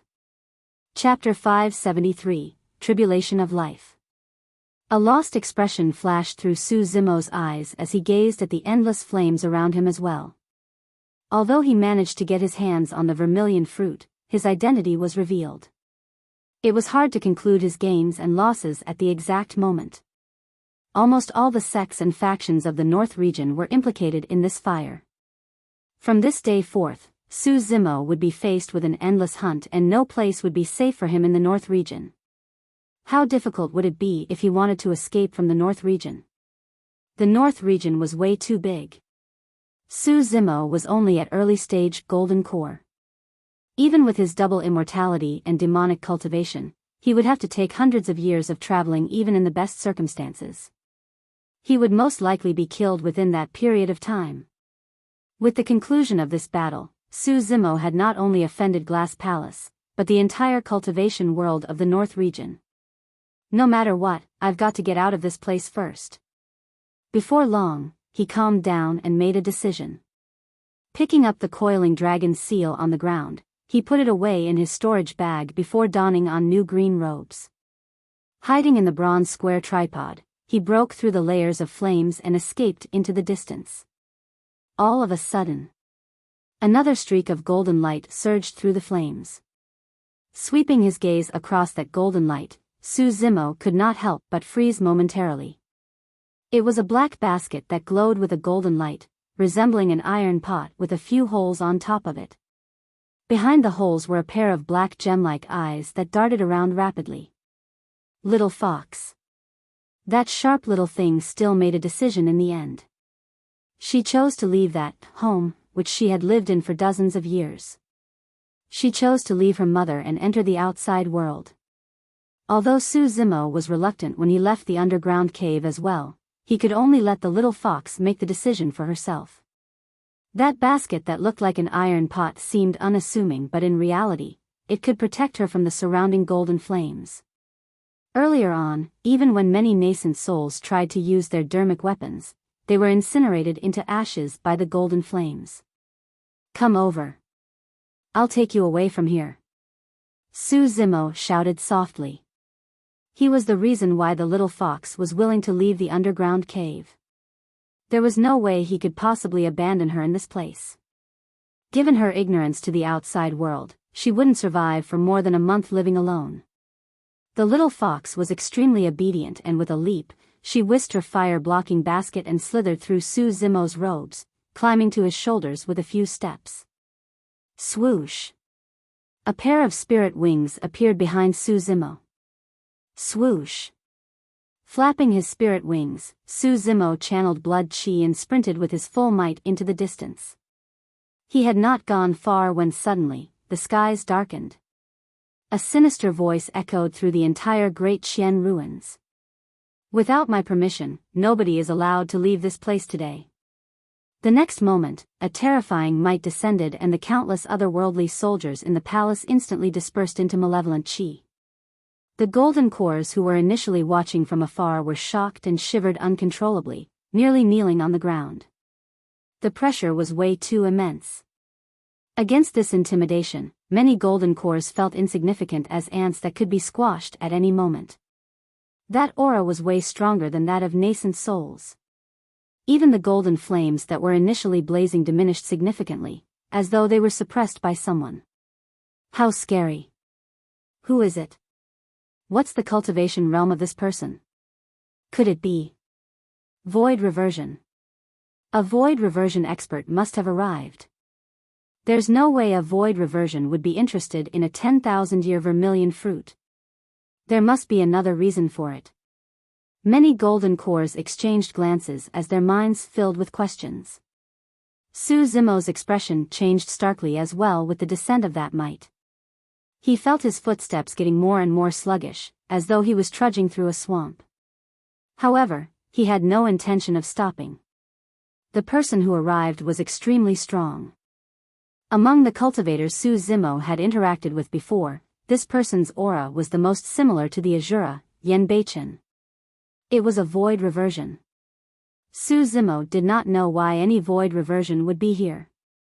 However, he knew that this was his last chance and he had to get out of this place as soon as possible. A middle-aged man in luxurious robes descended from the sky with a grim gaze, scanning his surroundings. A wary look flashed through his eyes when he caught sight of the blazing golden flames in midair. When his gaze came across Pei Chunyu's corpse, the hesitation in the middle-aged man's eyes vanished, leaving nothing but an endless, murderous killing intent. Some cultivators could not endure the pressure and recounted the earlier events vaguely. Shifting his gaze, the middle-aged man caught sight of Zimo, who was escaping and could not help but bark coldly with a dark expression. "Little beast, how dare you try to escape in front of me, Dao being Xianyu?" Boom! Dao being Xianyu's spirit consciousness moved. A horrifying might descended immediately. With a bang, Zimo's body crashed and slammed onto the ground harshly. The tremendous shock caused the flesh on the surface of his body to rip apart, spurting with blood and adding injuries on top of his original injuries. In the blink of an eye, Zimo transformed into a bloodied person.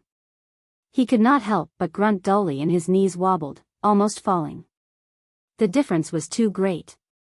This was not merely a difference in terms of strength.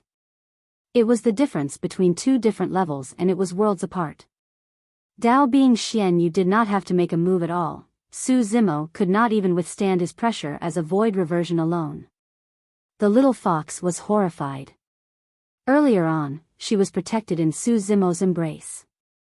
Zimo had defended her from all damage using his body. With his back against Dao being Xianyu, Zimo continued to escape, panting with a hint of blood in his breath and blood frothing from his mouth. However, his gaze was unusually resolute and immensely fierce. With his hands behind his back, Dao being Xianyu traveled through the air and looked down at Zimo, who was escaping down on the ground. Those eyes were filled with mockery and cruelty, as though he was looking at an ant that was struggling to survive. "Mr. Imo, he..." When he saw that, Mu Dongqing wanted to say something but hesitated. Nobody expected that the #1 weapon refinement master of Great Zhou would possess such an identity and frightening combat strength. A few years ago, Zimo helped him refine a supreme-grade spirit weapon in the capital of Great Zhou. At that time, he was still a little amateurish. But now, that seemingly frail scholar had already grown to such an extent. Yet, unfortunately, that scholar was about to die. What a pity, sigh. After a long silence, Mu Dongqing gave a long sigh of sadness. No matter what, Zimo had once helped him. Mu Dongqing felt pained when he saw the state Zimo had ended up in. Bai Yuhan seemed to have recalled something and whispered with a conflicted expression, "If the third princess hears the news about young Master Su's death, she is going to be extremely sad." Mu Dongqing lamented, "At the end of the day, humans can't fight against fate with their own strength. Even a void reversion has shown himself at this point. This should be a fated tribulation in his life such that he can't avoid death." In midair, Dao being Xianyu seemed to have lost his patience and interest in toying around. Harumphing coldly, he suddenly descended and blocked Zimo's path forward. Right then, something weird happened.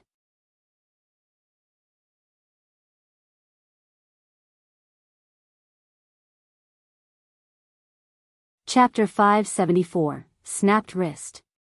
Zimo did not stop in his tracks and a milky-white gigantic bow. Chapter 574c. Zimo did not stop in his tracks and a milky-white gigantic bow suddenly appeared in his palm.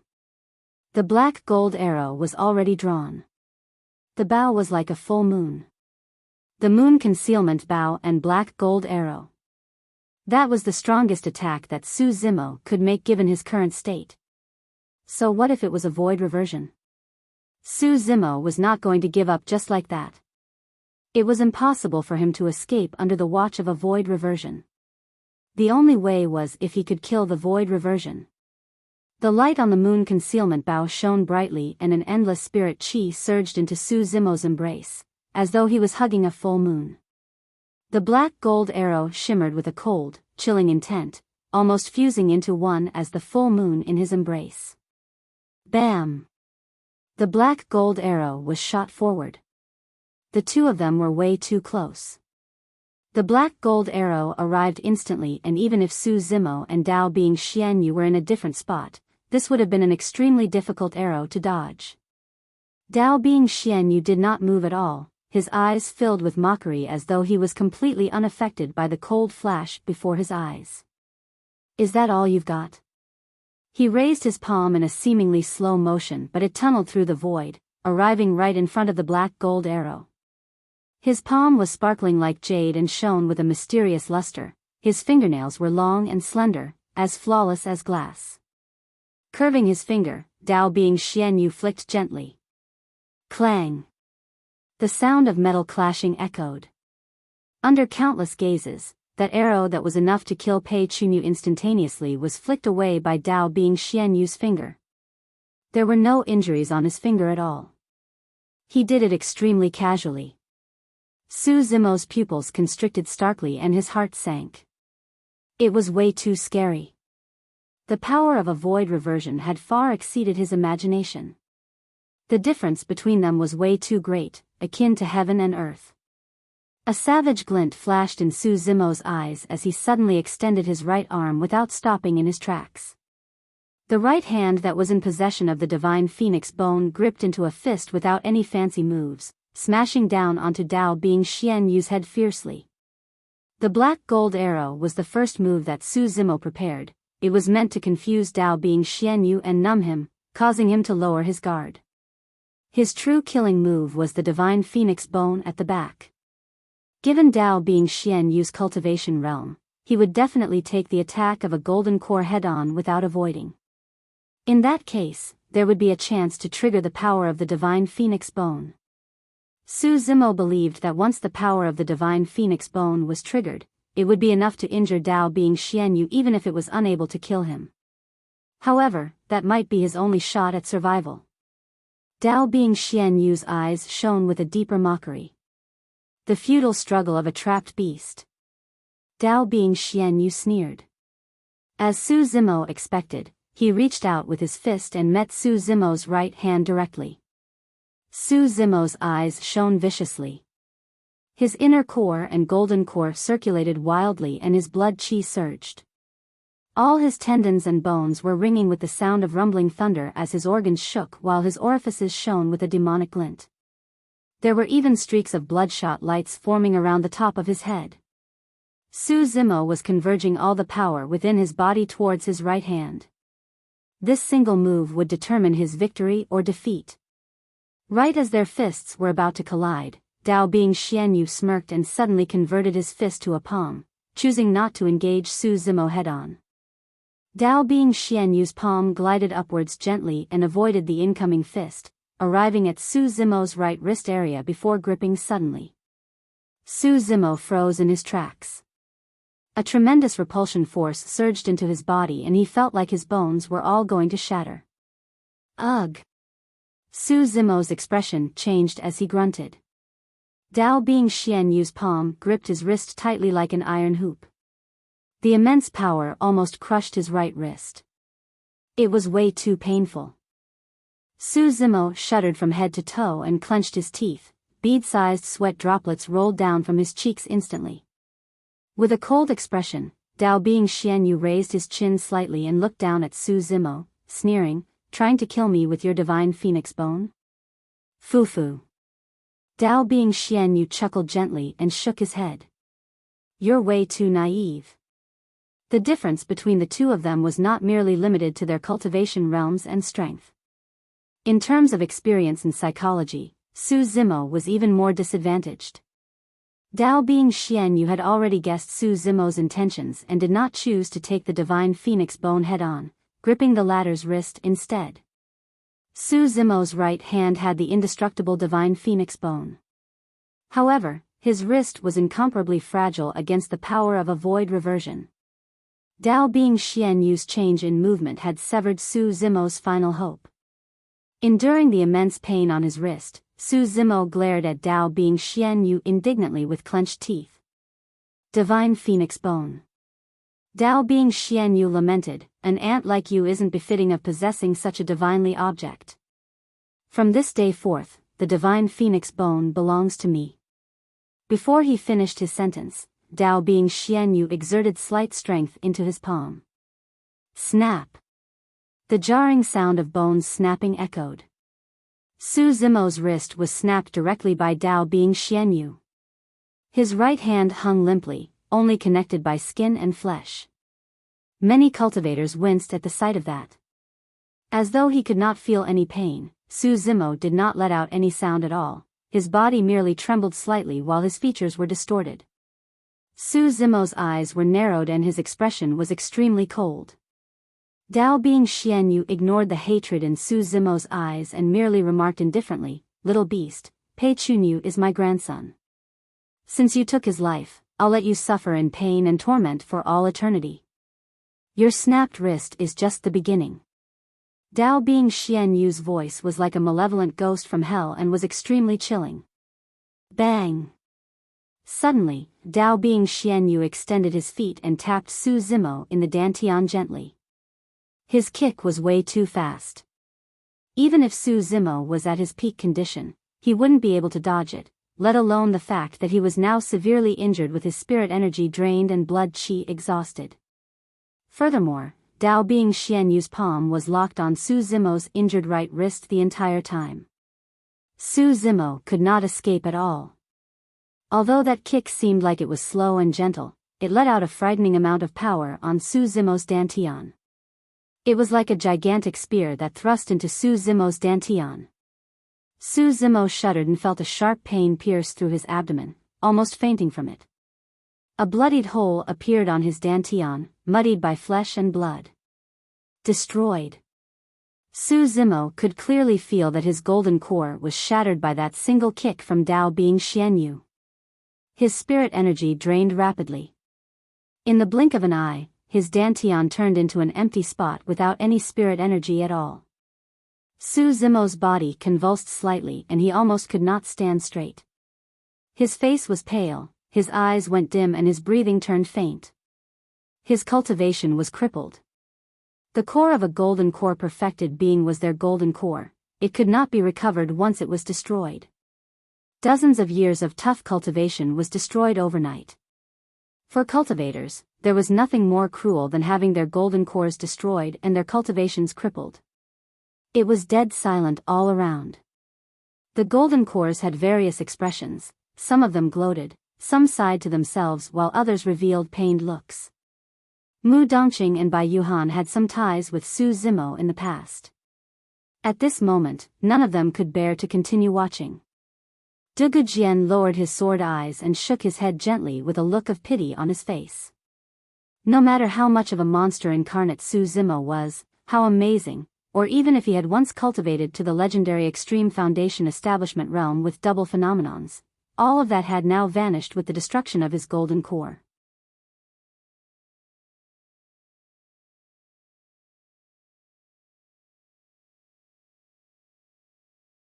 Chapter 575, Miserable. Chapter 575, Miserable. Zimo was long drenched in head and his head was slumped with his black hair raining down, the only thing that could faintly be seen were a pair of frightening eyes. Even with his golden core destroyed and his cultivation crippled, Zimo did not despair. He would definitely take revenge for this as long as he could walk out alive today.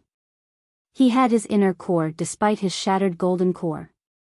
For the past 8 years, Zimo had been cultivating the mystic classic of the 12 demon kings of the great wilderness day and night religiously.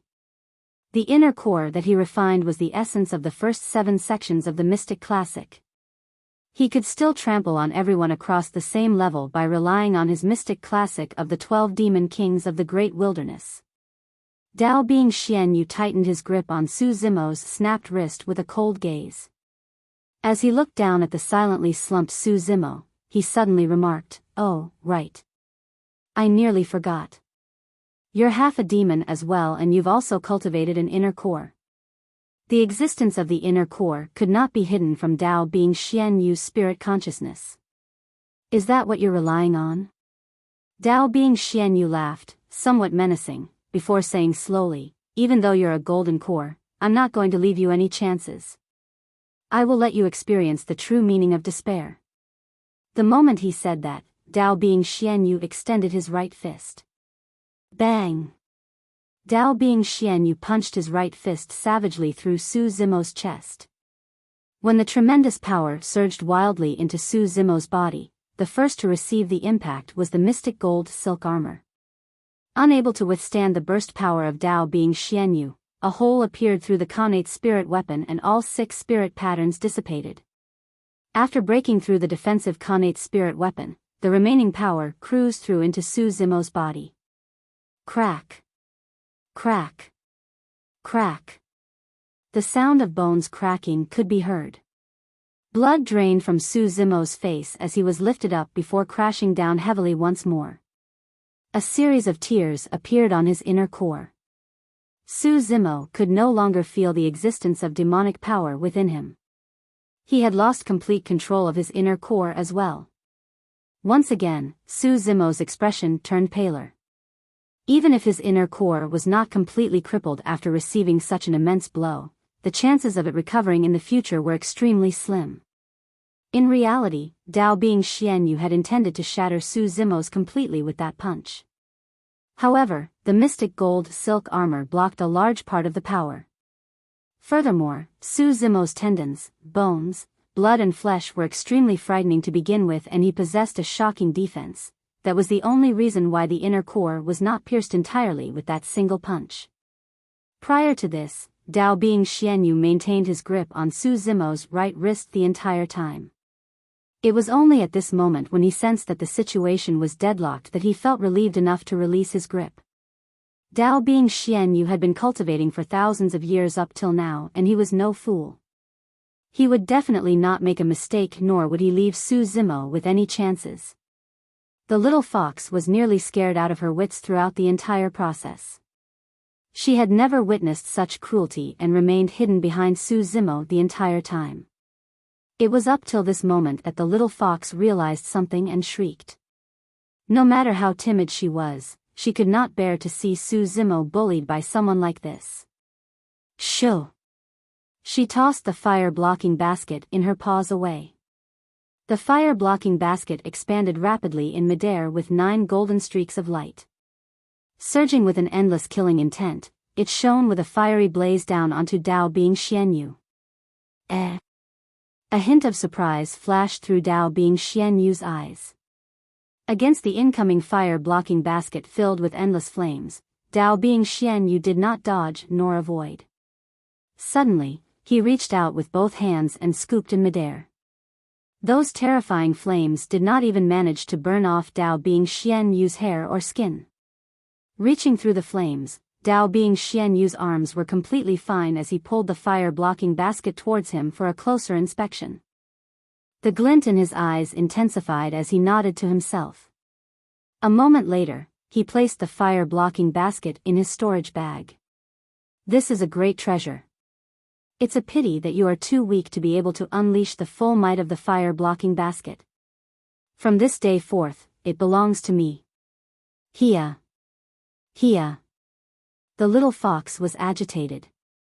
That was her mother's parting gift for her and she could not lose it. Don't go. Su Zimo's voice was hoarse and extremely weak. Unfortunately, the little fox was flustered over her fire-blocking basket and it was too late even if she heard Su Zimo's call. The little fox dashed forward. Initially, Dao being Xian Yu wanted to slap her to death. However, a thought crossed his mind. Fox race? A hint of lust could be seen flashing through Dao being Xian Yu's eyes as he changed his mind and swept his hand. Bang! The little fox was repelled and fell into the mud, spitting out a huge mouthful of blood with a stricken expression. She had not formed a core and could not even change her appearance yet. Naturally, she was not a match for Dao being Xian Yu. Little thing, it will be extremely easy for me to kill you. It will take nothing more than a single thought. Dao being Xian Yu remarked coldly, from this day forth, you are my slave. If you dare to go against me, I'll make sure you suffer. The fox race gave birth to natural seductresses. If he could capture someone from the fox race as a slave to do whatever he wanted with her, he would definitely live his days in bliss like an immortal. The little fox was seriously injured to begin with and was uneasy internally. With Dao being Xian Yu's words right now, she knew of her impending fate and was so agitated that she fainted. Dao being Xian Yu did not care at all. He had loads of time in the future to train up this fox. Dao being Xian Yu's gaze shifted towards the blood-stained cultivator not far away. Their gazes met. Dao being Xian Yu frowned slightly. He had to acknowledge that there was still no sign of defeat in Su Zimo's eyes despite the circumstances. There were way too many powers in the world that could defeat Su Zimo. However, there was nothing that could make him bow down. Dao being Xian Yu frowned slightly. Su Zimo's gaze made him feel uncomfortable. It felt as if something was not within his control. That's impossible. Dao being Xian Yu lamented, that kid's golden core is crippled and his inner core is shattered. By now, he's a complete cripple and there shouldn't be any accidents. Little beast, why aren't you escaping anymore, Dao being Xian Yu sneered. Su Zimo remained silent. With an unpredictable tone, Dao being Xian Yu continued slowly, don't worry, I won't let you die that easily. I'm going to imprison you and slowly torment you while interrogating you about the secrets of your divine phoenix bone and double immortality and demonic cultivation. There's way too many secrets that you are keeping. Su Zimo smiled as well. I'm afraid you won't get the chance to discover the secrets I'm hiding. A series of sinister sutras flowed through Su Zimo's mind. Poof! His heart nearly ripped apart and his bloodline surged, blazing in flames. In the blink of an eye, almost a third of his bloodline was burned up. That was the blood escape technique of the fiend sects. Even with his golden core crippled, inner core destroyed, spirit energy drained and demonic power exhausted, Su Zimo had another type of power within his body, the power of his bloodline. Within a short period of time, Su Zimo's speed would increase exponentially upon the release of blood escape. Even so, it was still utterly ridiculous to think that he could escape alive from the grasp of a void reversion. Otherwise, Su Zimo would have released blood escape long ago and escaped from this place rather than wait till this irrevocable state. Right now, he only had a single aim for releasing blood escape, to escape to the Dragon Burial Valley.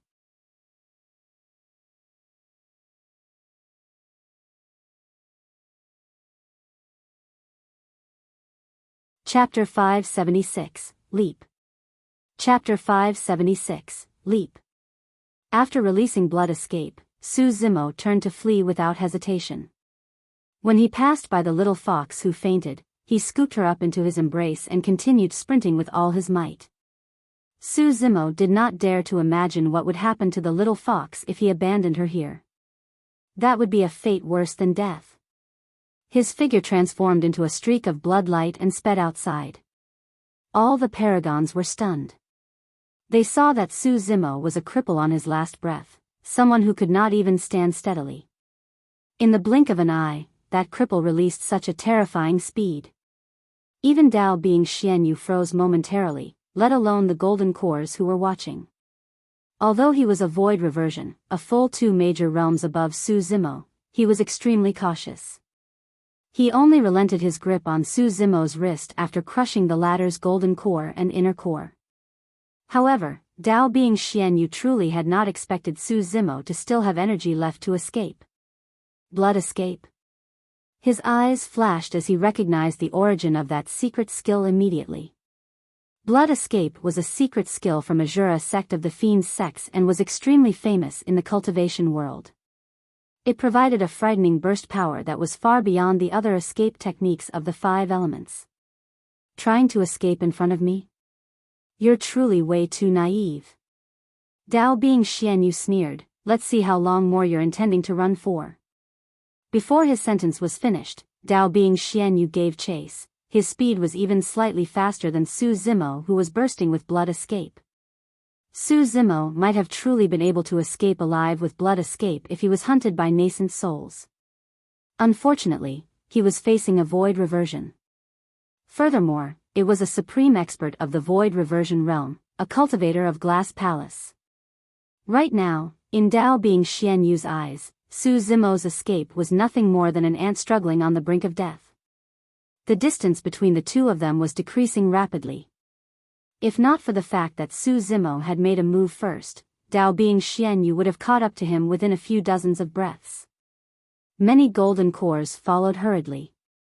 However, their speeds were far inferior compared to Dao being Xianyu and Zimo, who was in blood escape.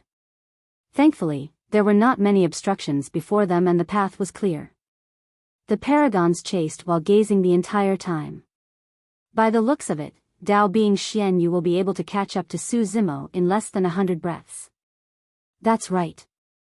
Even with blood escape, that man is only grasping at straws. His death is inevitable. I guess he's just trying to stay alive for every single second possible for now.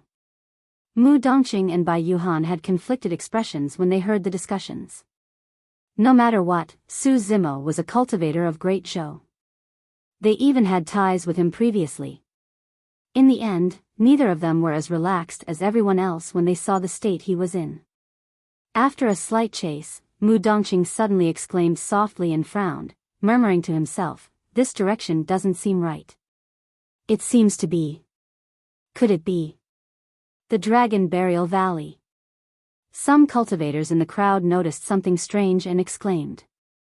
The Dragon Burial Valley was an extremely unlucky place. In the catastrophe 10,000 years ago, the blood of emperors was spilled, patriarchs were killed and a divine dragon was buried there. In the past 10,000 years, countless experts have made their way into the Dragon Burial Valley to check things out. Eventually, there was no news of any of them and neither did they return. It was said that even Dharma characteristics and conjoint bodies wouldn't be able to make it out alive. Among them, there were some renowned and famous monster incarnates and supreme experts. In fact, there were even people who regarded the Dragon Burial Valley as the 10th forbidden ground apart from the 9 forbidden grounds. Suddenly, all the paragons read Zimo's mind. Since he knew he was going to die, he might as well leap into the Dragon Burial Valley so that Dao being Xianyu gets nothing at all. Dao being Xianyu's expression was grim in midair. Clearly, he had read Zimo's mind as well. His blood chi surged and his dermic powers gushed. By now, his speed was already at its limits and there was even a buzzing sound coming from the voids. The vermilion fruit was born in the depths of the Great Xian ruins and was extremely close to the Dragon Burial Valley. Now that Dao being Xianyu was pursuing Zimo and his blood escape with full speed, the two of them arrived at the location of the Dragon Burial Valley before long. Not far ahead, a gigantic ravine split the entire Great Xian ruins into two. The ravine was dark and chilling, exuding a shuddering aura. From midair, it looked like it was a titanic creature with its mouth open, ready to devour any food that presents itself. "Little beast, how dare you!" Dao being Xianyu was flustered and could not help but shout sternly. He would suffer great losses if Zimo were to truly leap into the Dragon Burial Valley. The divine phoenix bone and secret behind the double immortality and divine phoenix bone would be buried in the Dragon Burial Valley forever alongside Zimo's leap. Arriving at the edge of the Dragon Burial Valley, Zimo looked down and felt his head spin. His injuries were way too severe. Be it physically or mentally, he was at his limits after his golden core was destroyed, inner core shattered and the release of blood escape after a drawn-out battle. A conflicted look flashed through Zimo's eyes. He was indignant at the end of the day to die just like this. However, if he were to end up in Dao Being Xian Yu's hands and endure endless torment, he'd rather jump down here and end things once and for all. Forget it. Zimo sighed internally. Little beast. Zimo. Dao Being Xian Yu changed his manner of address hurriedly. Standing at the edge of the Dragon Burial Valley, Zimo swayed as though a slight wind could knock him over. Dao Being Xian Yu did not dare to close in at all. Zimo, there's no need for you to do this. Dao Being Xian Yu said with a deep voice, we can make a trade. As long as you hand the divine phoenix bone to me, I can forget about the grudges between us. Zimo looked at Dao Being Xian Yu mockingly with his back facing the Dragon Burial Valley.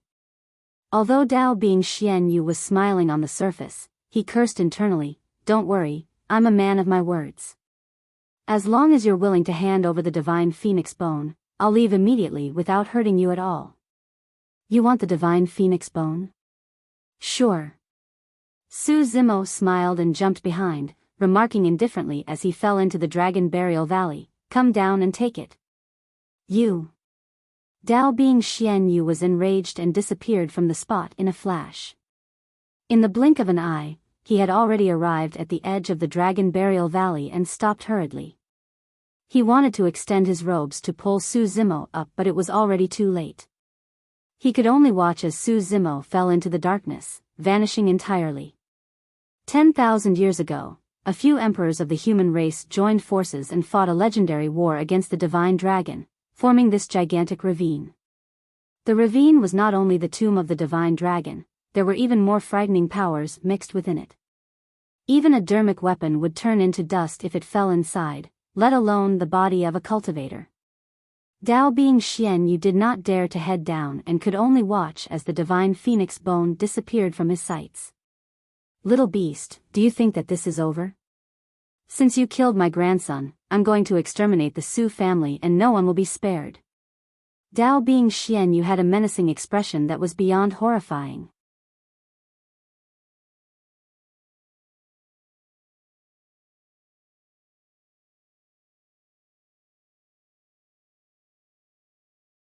Chapter 577, Shock of the North Region. Chapter 577, Shock of the North Region. Zimo leaped down. His body disappeared completely into the Dragon Burial Valley. That was what the Paragons saw when they rushed to the edge of the Dragon Burial Valley. They could barely contain their shock and all of them had conflicted expressions. That leap meant that the monster incarnate of Divine Phoenix Island was now a thing of the past. All geniuses that fall would eventually be forgotten. That was the case even if that man was the cream of geniuses. That man possessed way too many secrets. In fact, he even broke through the restrictions between humans and demons and managed to cultivate both at the same time. This man had once single-handedly killed sealers and paragons of the immortal, Buddhist and fiend sects in the elementary ancient battlefield and entered the human emperor's palace. This man was the second after the human emperor to unlock 9 spirit meridians and cultivate to the extreme foundation establishment realm. This man cultivated the extremely rare double phenomenon and they were even primordial phenomenons that were lost. This man managed to obtain the vermilion fruit in the Great Qian ruins domineeringly against the barrage of all the paragons of the North region, even killing many of them along with the number 1 perfected being of the North region, Wuya. This man incinerated hundreds of nascent souls and stained the skies with their blood. This man managed to escape a void reversion's hunt to leap into the Dragon Burial Valley even with his golden core destroyed and his inner core shattered, leaving nothing but legends that almost seemed impossible. Zimo, the number 1 monster incarnate throughout history, had died in the Dragon Burial Valley just like that. Everything was over. Nobody expected that the fight between the paragons for the vermilion fruit would end in such a manner. The Dragon Burial Valley is an unlucky place. Could it be the reason for that man's death as well? It's not just him. There were way too many paragons of the North region who died in this battle. It should be because of how unlucky the Dragon Burial Valley is. I guess we've escaped a calamity and survived. The paragons discussed in hushed whispers with trepidation. None of them dared to get close to the Dragon Burial Valley. Mu Dongqing and Bai Yuhan left the crowd silently. We've got to inform the third princess as quickly as possible about everything here, Mu Dongqing said with a dark tone. Bai Yuhan frowned. You can see the relationship between the third princess and Su Zimo as well. If she finds out about this, she's going to be heartbroken. Sigh, I can't bear to do it. It's not a matter of whether you bear to or not, Mu Dongqing said with a calm expression. There's no way to hide this matter at all. She will find out about it sooner or later. I know, Bai Yuhan nodded and sighed gently. Mu Dongqing retrieved a spirit crane from his storage bag and recounted the entire incident as clearly as he could before releasing the spirit crane. A few days later. Capital of Great Zhou, Rain Admiration Pavilion. A spring shower had just poured down and a few shimmering droplets hung on the lotuses in the pond and the bamboo on the shore, sparkling with a bright luster. Two women stood beside the window looking at the picturesque scenery outside. They spoke softly with chuckles, sounding extremely charming. Both of them were extremely beautiful, akin to fairies from heaven. One of them was elegant and classy. Wearing a faint yellow dress, she exuded a hint of nobility through her brows. The other was cute and charming, wearing a pink dress. Every smile of hers turned her eyes into crescent moons. Sister, congratulations. Father is going to pass down the seat of the throne to you, the girl in pink said as she tilted her head with a bright, playful smile. The dignified woman shook her head. There's nothing to be congratulated about. I'm a woman after all. There are bound to be people objecting to me inheriting the throne. What are you afraid of? Father is in support of you. The girl in pink raised her fist. The elegant woman did not reply and merely gazed into the distance in deep thoughts. A long time later, she finally spoke. Yenner, actually, it's all because of one person that father is going to pass the throne to me. I know. Young Master Su. The girl in pink blinked and said with a chuckle. Yes. The elegant woman nodded. Zimo is at Extreme Foundation Establishment, the second after the human emperor. Both father and the seniors of Great Zhou have high regards for his potential. It's because I've got some ties with Zimo, therefore. The girl in pink could not help but tease here. Sister, things between you and young Master Su are far from simple ties. In my opinion, you're a couple, hee. Stupid lass, you don't know anything. The elegant woman glanced at the girl in pink in a charming manner. The two peerless women in the Rain Admiration Pavilion were the sisters, Ji Yaoxue and Demoness Ji. Right then, a streak of spirit light flashed and curved in midair, flying towards Ji Yaoxue.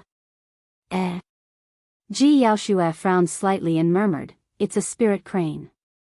What happened? Reaching out with her smooth jade-like hand, she received the spirit crane.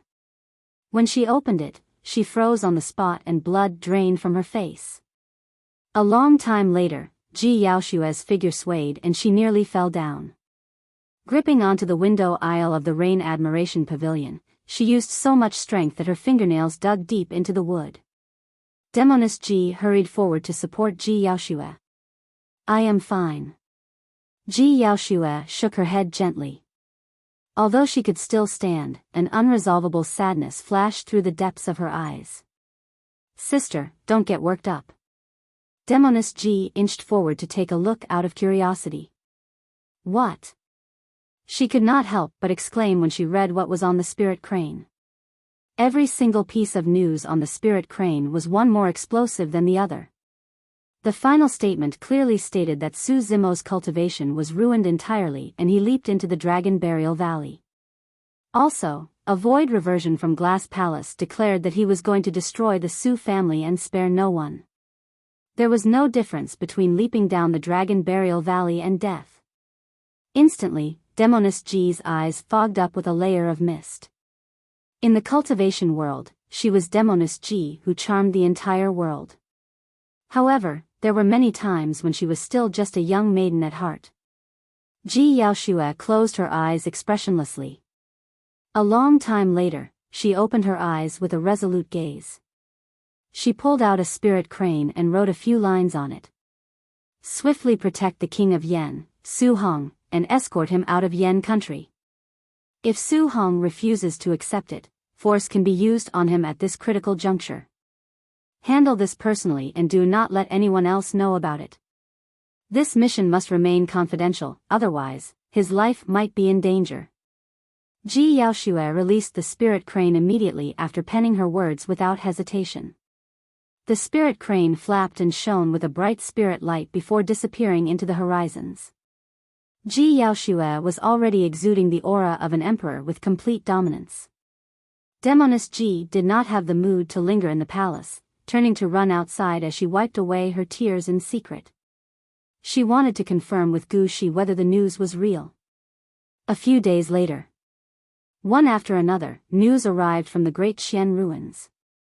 The fight for the vermilion fruit, the battle between the paragons, the monster incarnate of divine Phoenix Island, Su Zimo, the entire north region was shaken. The cultivation world of Tianhuang mainland was in quite a stir. Instantly, almost all the cultivators were discussing the battle at the great Xian ruins, about the number one monster incarnate of history who was now dead and had turned into a thing of the past.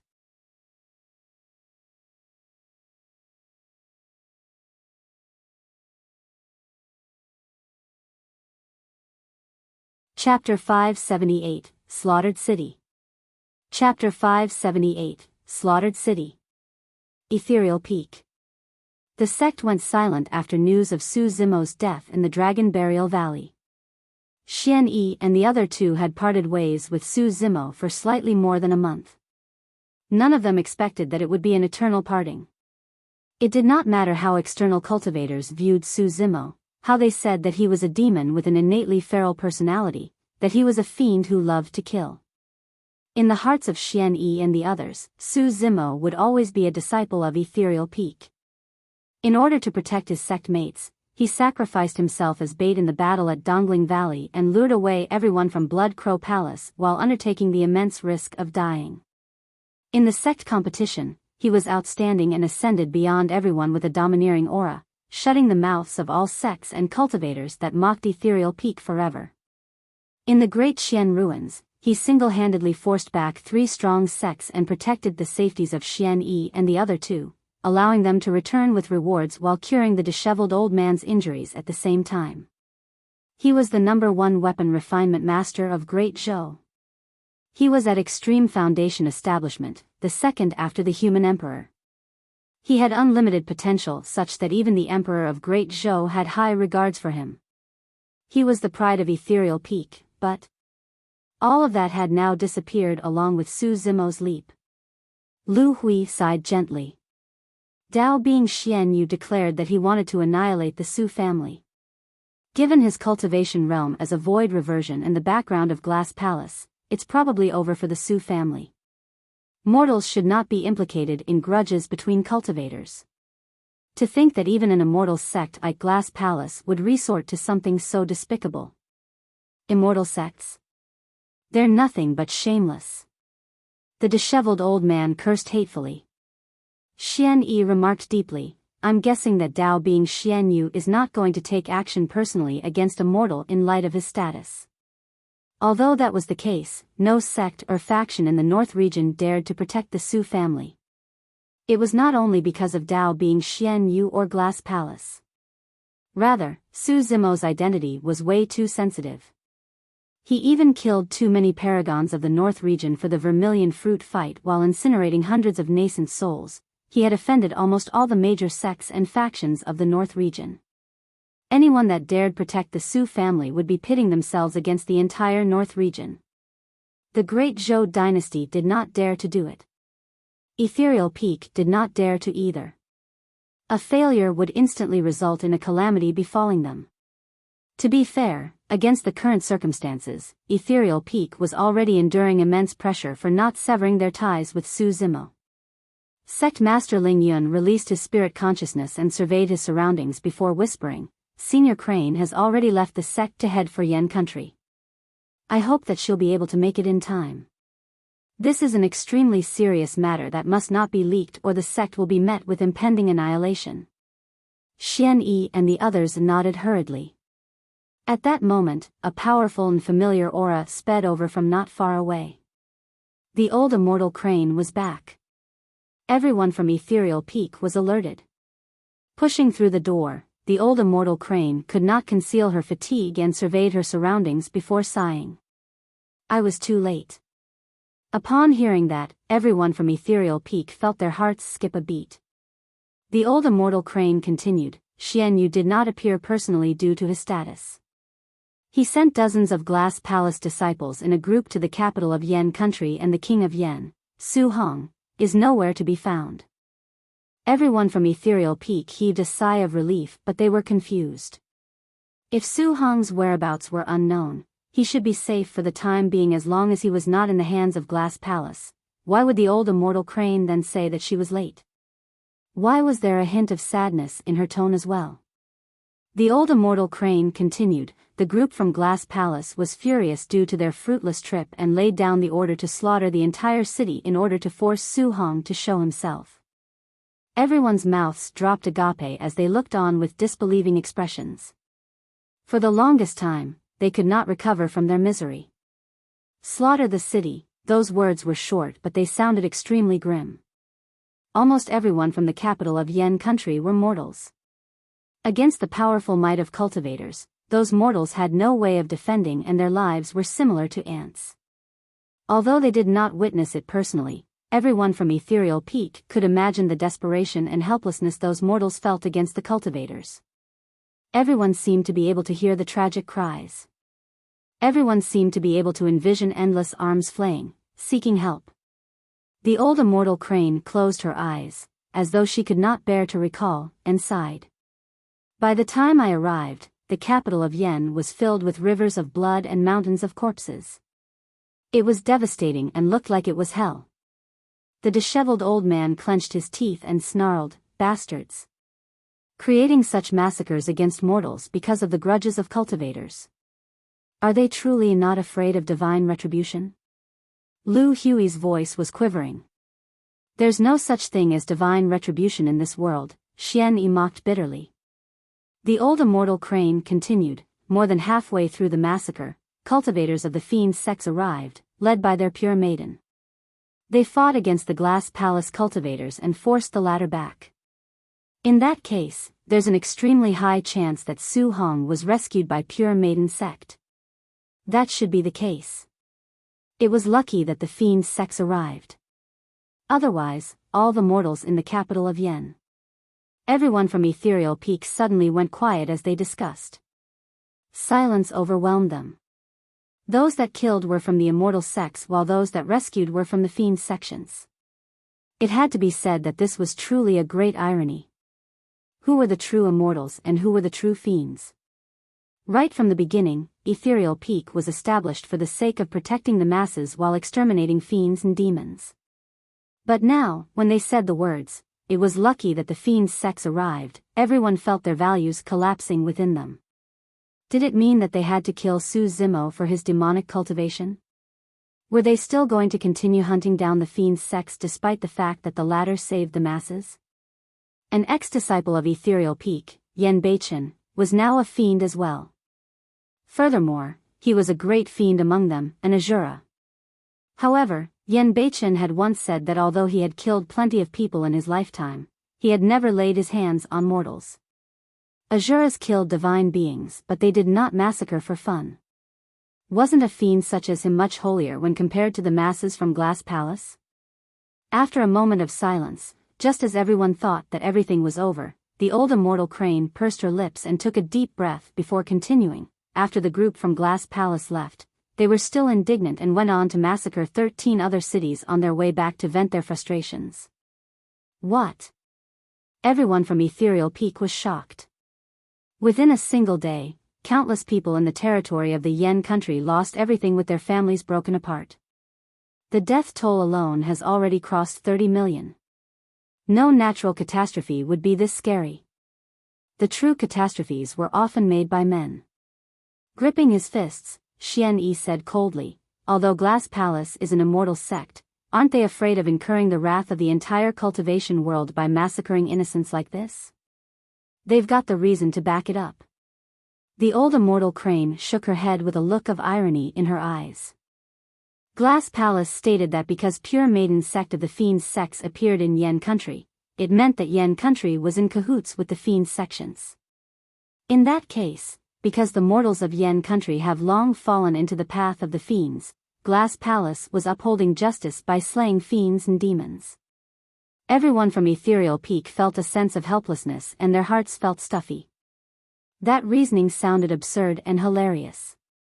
Everyone knew that Glass Palace merely massacred the mortals just to vent their frustrations. However, nobody could refute it. That was the way the world was, strength reigned supreme. Everyone from Ethereal Peak who knew the entire events of things knew that the mortals of Yen country were innocent. However, how many people could tell the real truth? In other vassal states, in other corners of the world, there were still countless mortals who did not know of the truth, applauding the immortals for exterminating evil while upholding righteousness.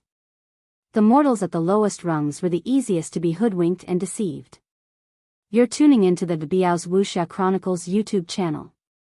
Don't forget to subscribe and join us on this journey to catch the most captivating stories.